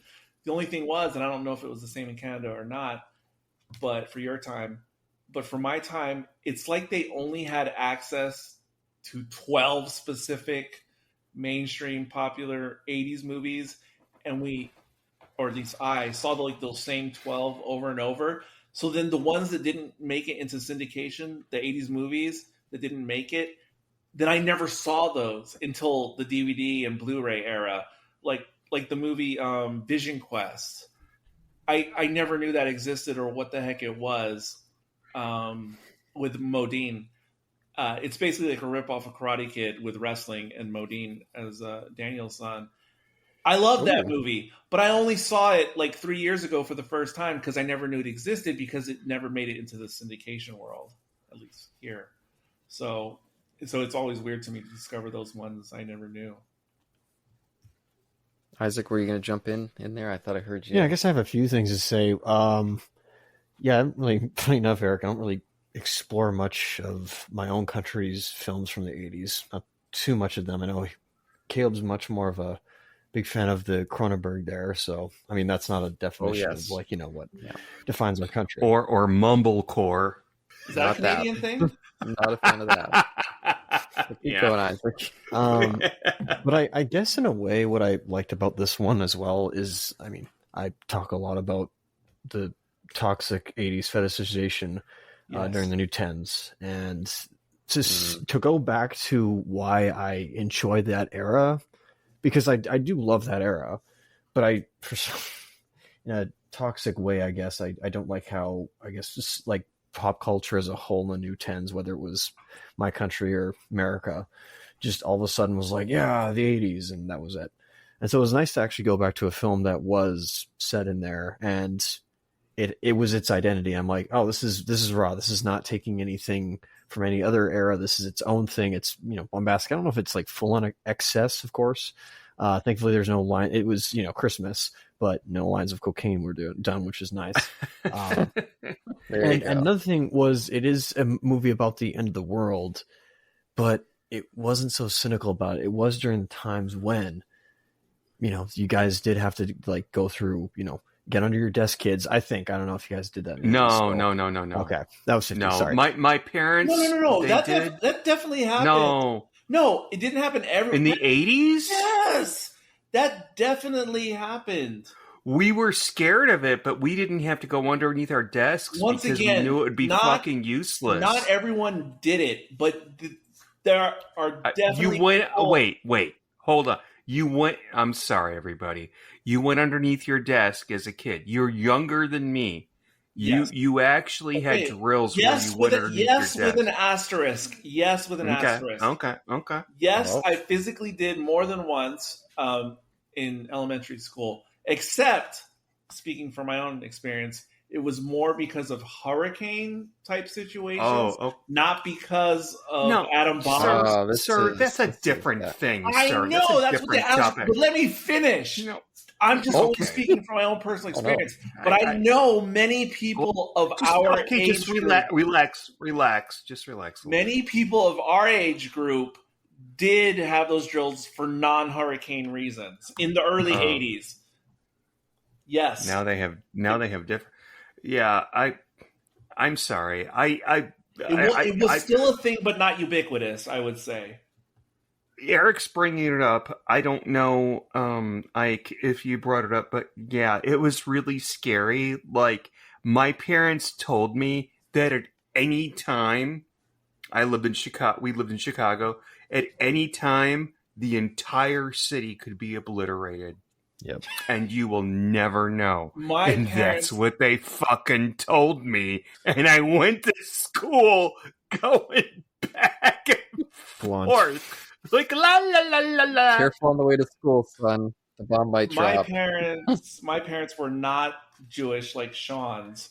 So they almost never informed me of current events or like diabolical or perilous current events. So I was more ignorant. Also, my parents grew up or my mother specifically grew up in the 50s and the 60s during the Kennedy era, where it was like duck and cover, literally. Finds a place to hover. Which isn't going to do shit. Watch the movie Threads. Well, Eric, I was going to say more about this, what we're on, but you just reminded me of another track. Oh, before I go on the other track, when Isaac was talking about, when he was just explaining about his 80s not 80s fetishization, but his anti-80s fetishization of the 2010s. His anti-80s fetishization of the 2010s. Yes. Okay. Tongue twister. I'm gonna write that one. I gotta write that one down. I remember that might be for one the of the show subjects. Notes. I think even that though might I'm not be, gonna. I think that might be one of the subjects that I'm writing it down. Isaac and Caleb were talking about the very first time I spoke to both of them online at the same time. Rock on. Because I remembered that because I think Isaac said something about not liking Stranger Things, and I was just like, "What? I love it." Still don't. I think that was one of the first conversations we ever had, and that's part of why I asked my initial questions about this in the first place.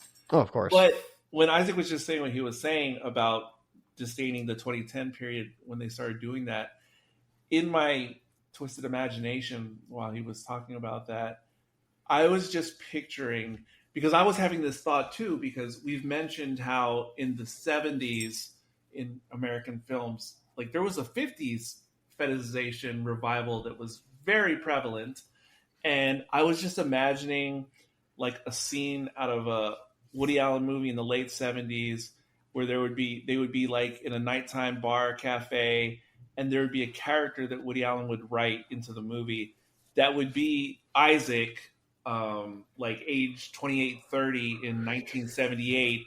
And he would be talking about, I don't know what it is with this 50s fetishization. And like, you know, I really don't like the things you were saying. I imagine there was pseudo intellectuals approximately 30 years old in the late 70s who were probably saying that same thing about the 50s revival that was happening then.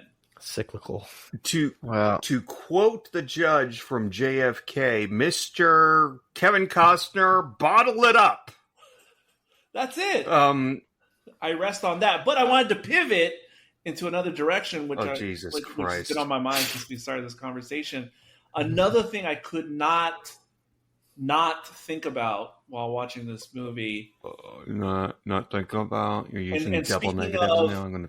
And speaking of, you know, if they did some type of remake or redo of this scenario in modern times, how could one watch this now seriously and not think about the Fallout series? Myself. He'd never notice if I killed myself. Oh my gosh. Keep going, Eric. I don't know. Mr. White. Let's go down a dark path. How could someone watch this for the first time today now and not think about the Fallout series and see the parallels? By not seeing the Fallout series and not seeing the parallels. That too. And the fact that one was, nuclear. Sean, you and I did a recording for some podcast extra that was on the Fallout series.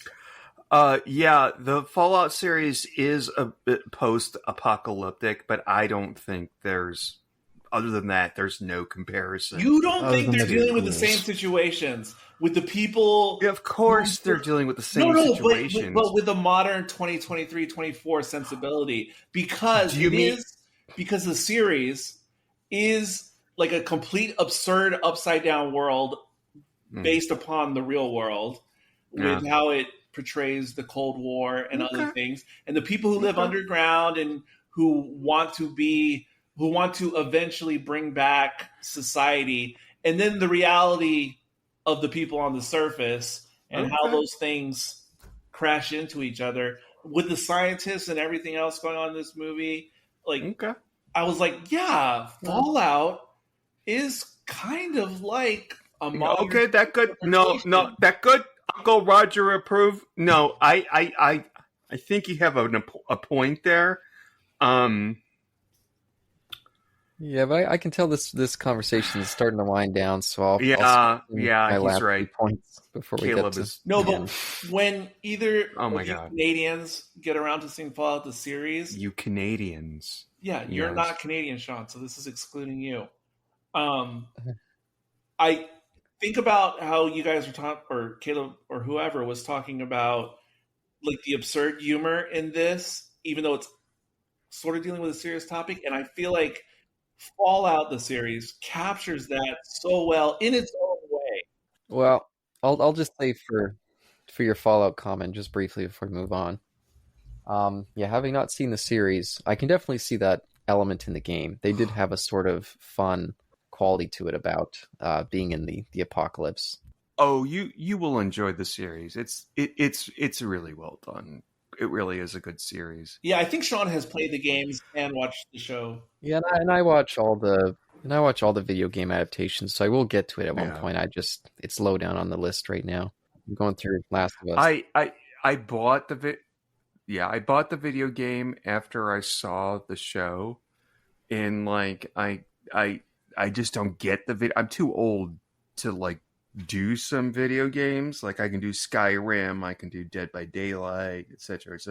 But there are some video games where I just can't learn the controls. Which version did you get, by the way? Just before we move on. I'm guessing Xbox. No, I mean which game? It's game? Xbox. It was Fallout 4. I think it was the latest one. It was already a couple years old. It was the one after Vegas, because I got Vegas and I played that for a little while. Yeah, that's the one I'd recommend. You're probably talking about 4, but that's not the latest one. But you're probably talking about Fallout 4. Okay.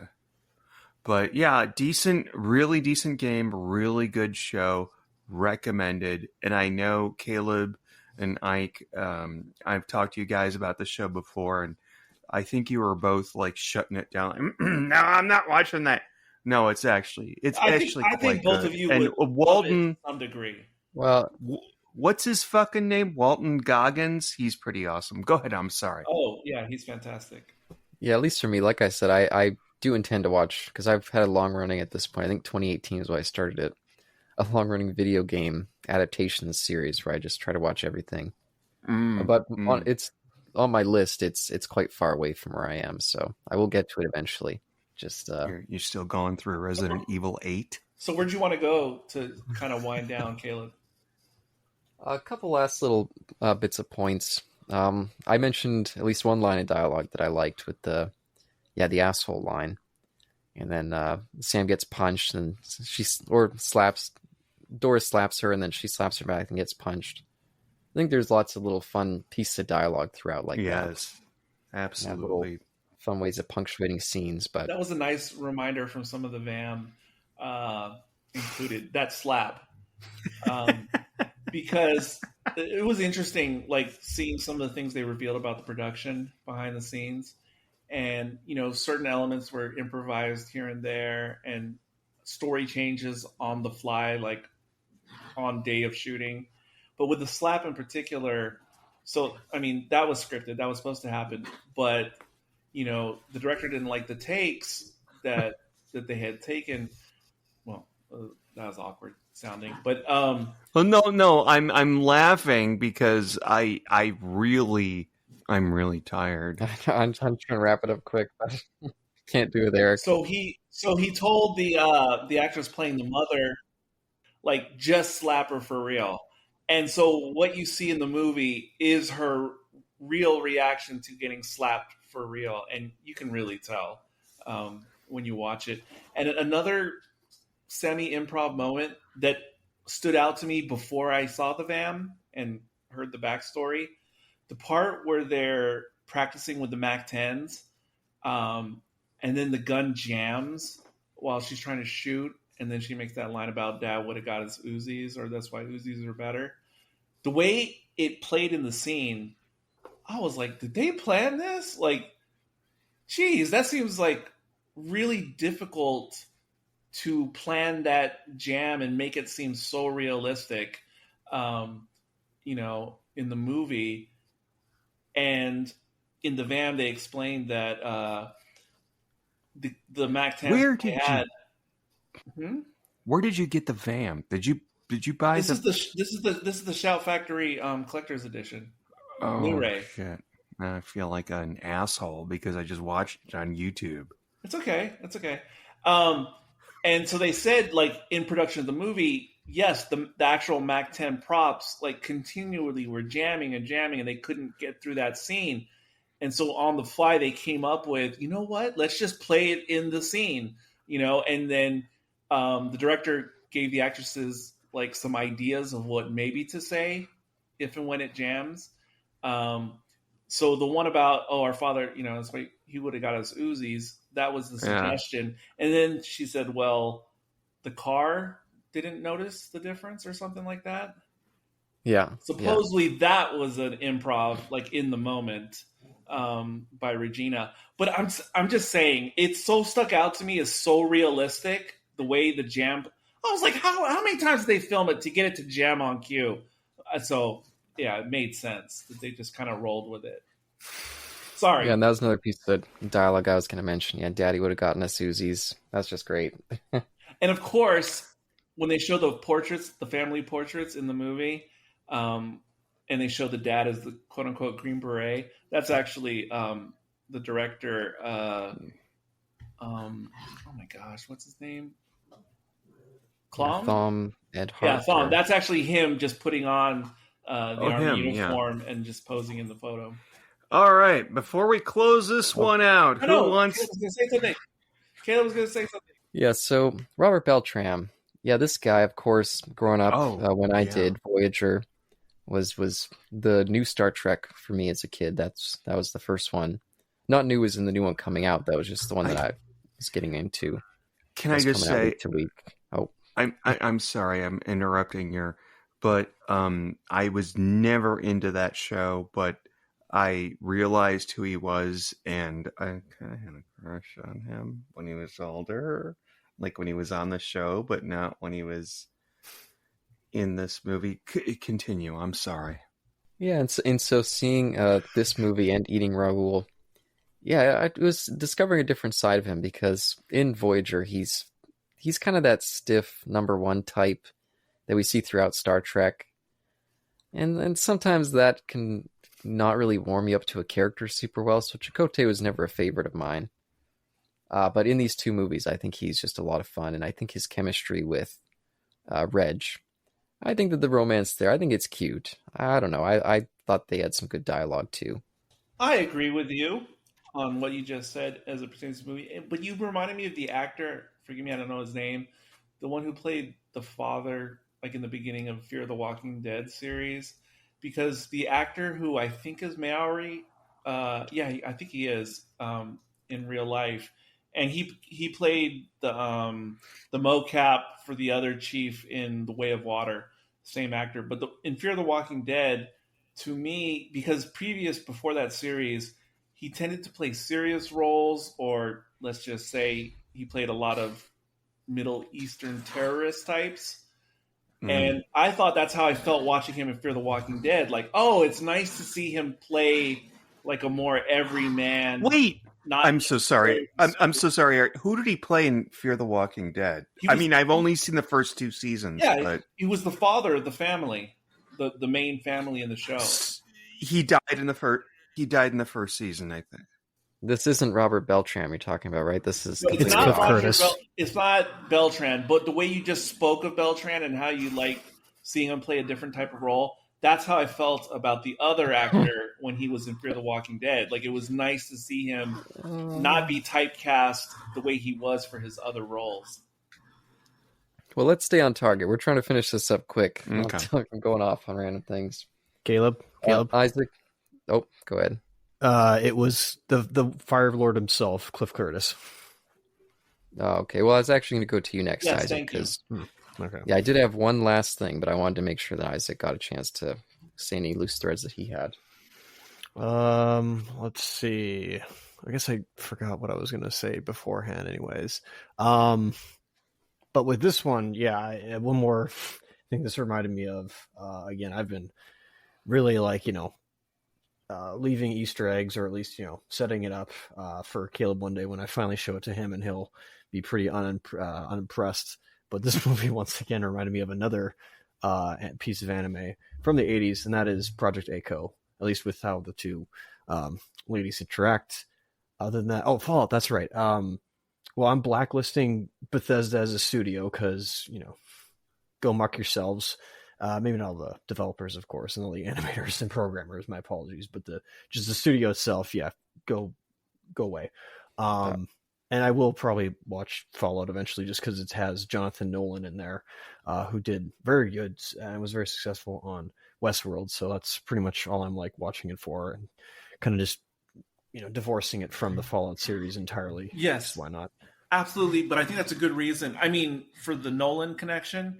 Because, I liked, things about Westworld, and then I didn't like things like many other people. But I like the pivot, how you can kind of feel it's the same creator involved, but it's different. It's a left turn from Westworld. And I think that's really cool about Fallout as well. Okay, well, I guess the last thing I wanted to point out, I should have mentioned this earlier because it's kind of a small point. It's kind of silly that it waited all the way to the end. But for such a small little B movie, I mentioned earlier how much I think that the movie has kind of a crisp quality to it. It looks great for the most part. And there's this one scene when they first enter the radio station, and they do this nice little one shot where we see them walk in, and it slowly, glides along with them, and then it goes behind this little black space. We just see Robert Beltran behind there with a gun. And I thought just the way that they framed that whole shot just made this one stand out. It felt like this movie had a little bit of an edge on the stuff that you'd see like Roger Corman putting out in this same, or at least similar budget sphere. I absolutely agree with that. That's a really good point. I remember that shot too. Actually, Caleb, I just realized it's kind of similar to the Slayer, where that thing, by all intents and purposes, should be like any other slasher film from the 80s or just that era, but it actually has like a little bit more meat to chew on with it. And it kind of is elevated. It still kind of has that B-movie tendencies and DNA, but it somehow, like the script and like the photography and whatever, filming kind of elevates it. Yeah, and sometimes that's all it takes. You don't need a ton of budget, just a little bit of creativity and flair with the filmmaking.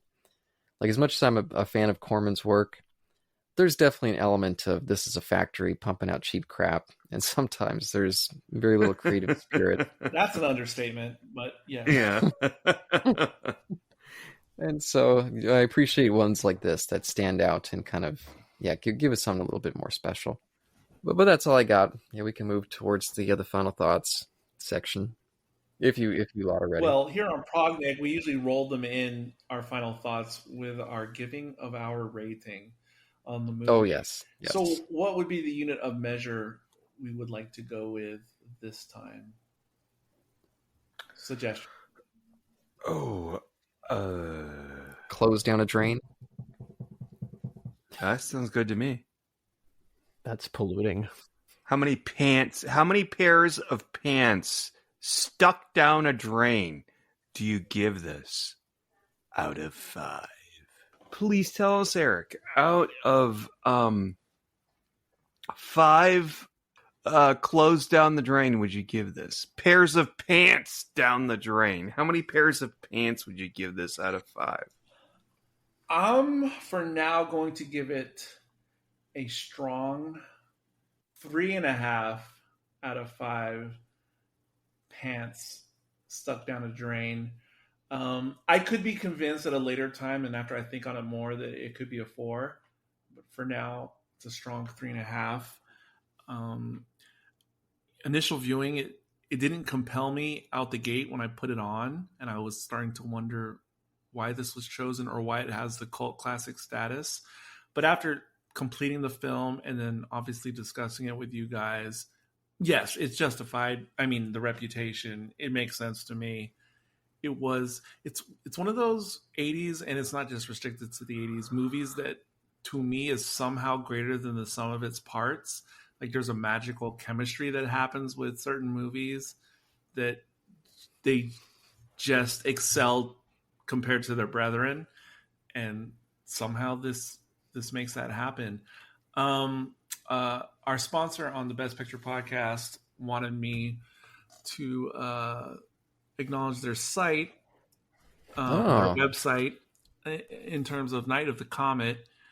And according to the Rotten Tomatoes website... No, I didn't know until now that we had a sponsor, but that's nice. It says this every episode of Best Picture. Been hoarding the cash. He has been hiding it from you. But with the critics on the Rotten Tomatoes, it has a 79%. Weirdly, with the audience, it's a 58, which is rotten. Yeah, doesn't surprise me that much.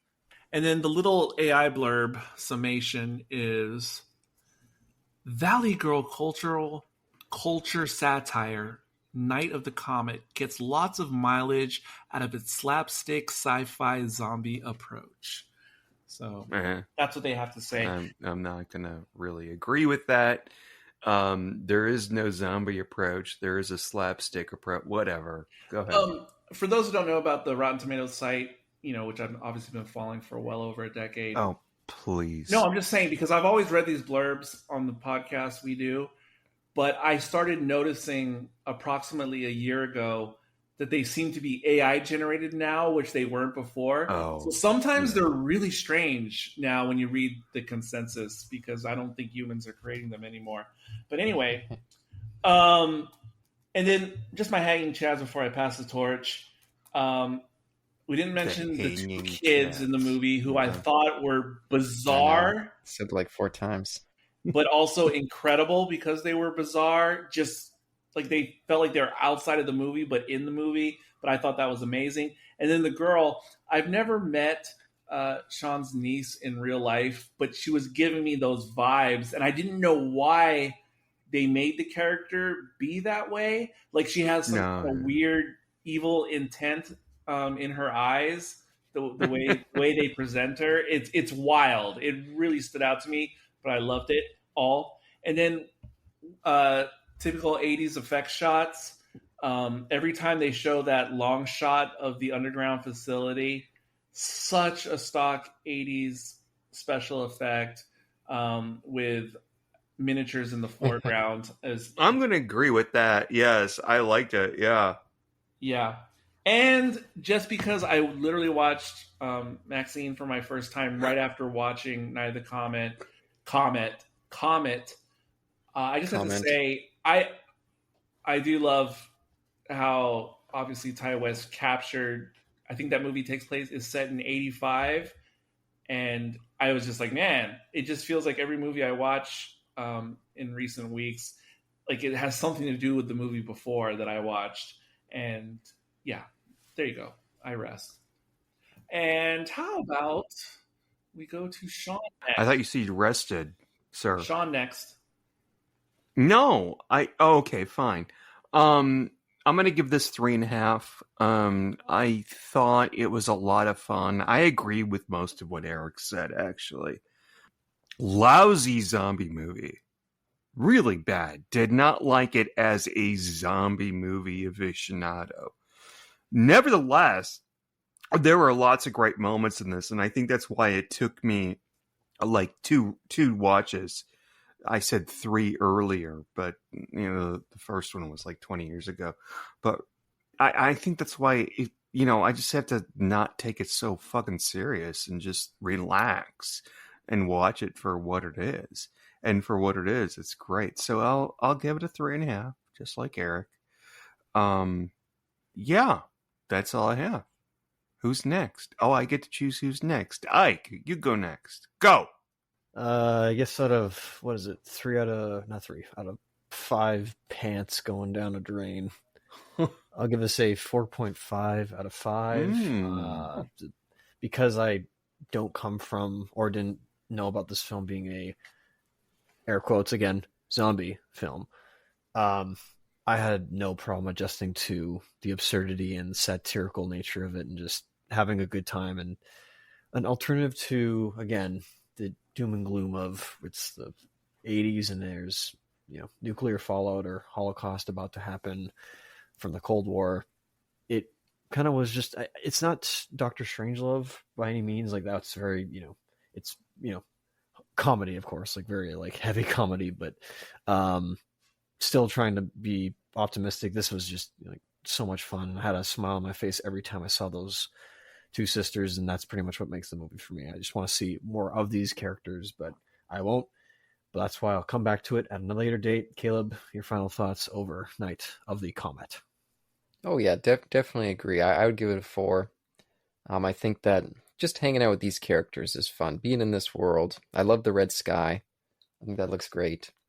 And just overall, it's got a fun vibe. The only weakness I would say is maybe that 15-minute stretch of hanging out in that underground bunker.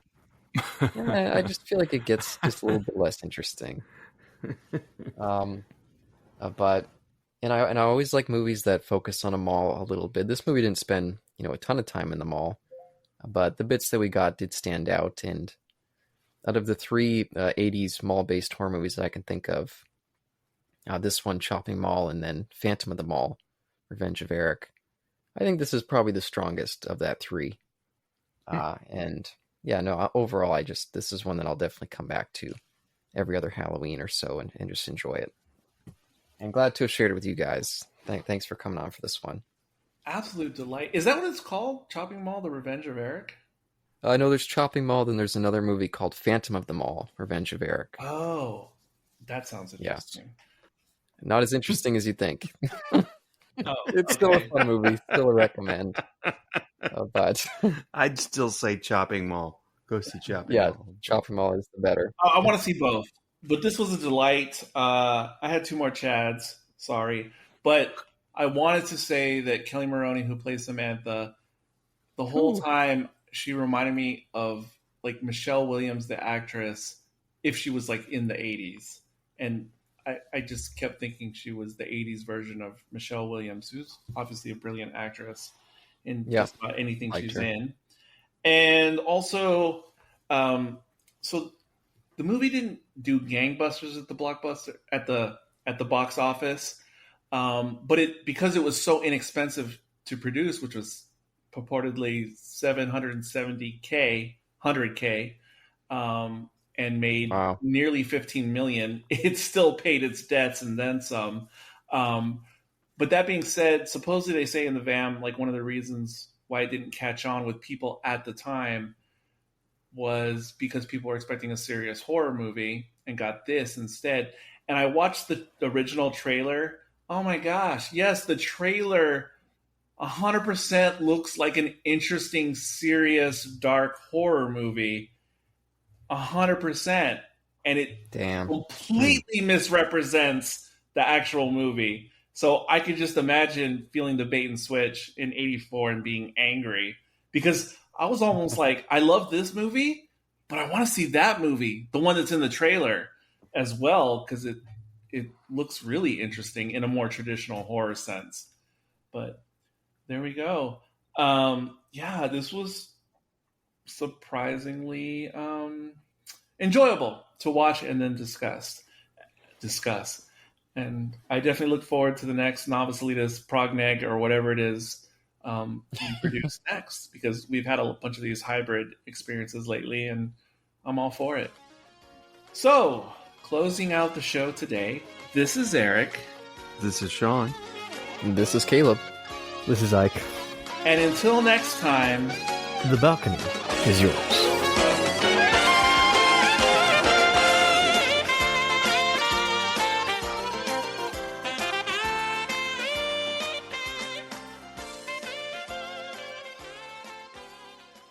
Prognosis negative.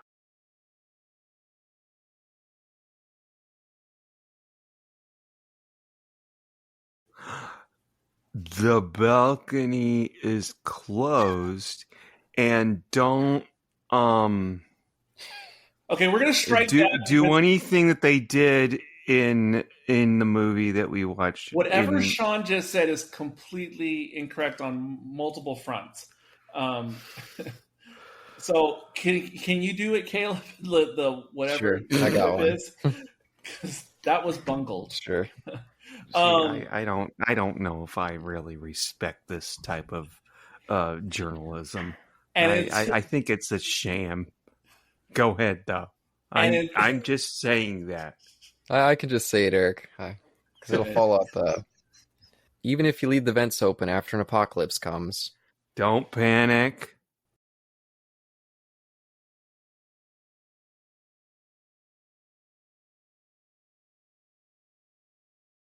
Oh, and I guess you could do a little interview for Isaac, asking about, because I think you usually do that or Ike, I guess. I don't know what's going on there. I think you usually do that with new people on the show. No, you guys do realize that Ike is a short name for Isaac, right? That's why I brought up Patton earlier. Yeah, the last time Eric and I recorded, we were talking about the movie Patton, and there was a lot of talk in that about Ike. Well, you know why that is, though? Because I looked it up as well. Ike is not short for Dwight. It's because Ike usually references, or it means funny and laughter. And that's what Isaac means. So it's basically the same thing. Just a short version of Isaac. Oh. So literally that is my name. I'm not sure, I'm just trying something new, but yeah, it's still my name. I'm trying something new. It's no big deal. It's like me. It's like when a porn actor changes studios and they change their name. Trying something still my new. Name, it's though. Not like that. Hey, when I was a freshman in college, picking on you. I was trying to get Easy E to catch on.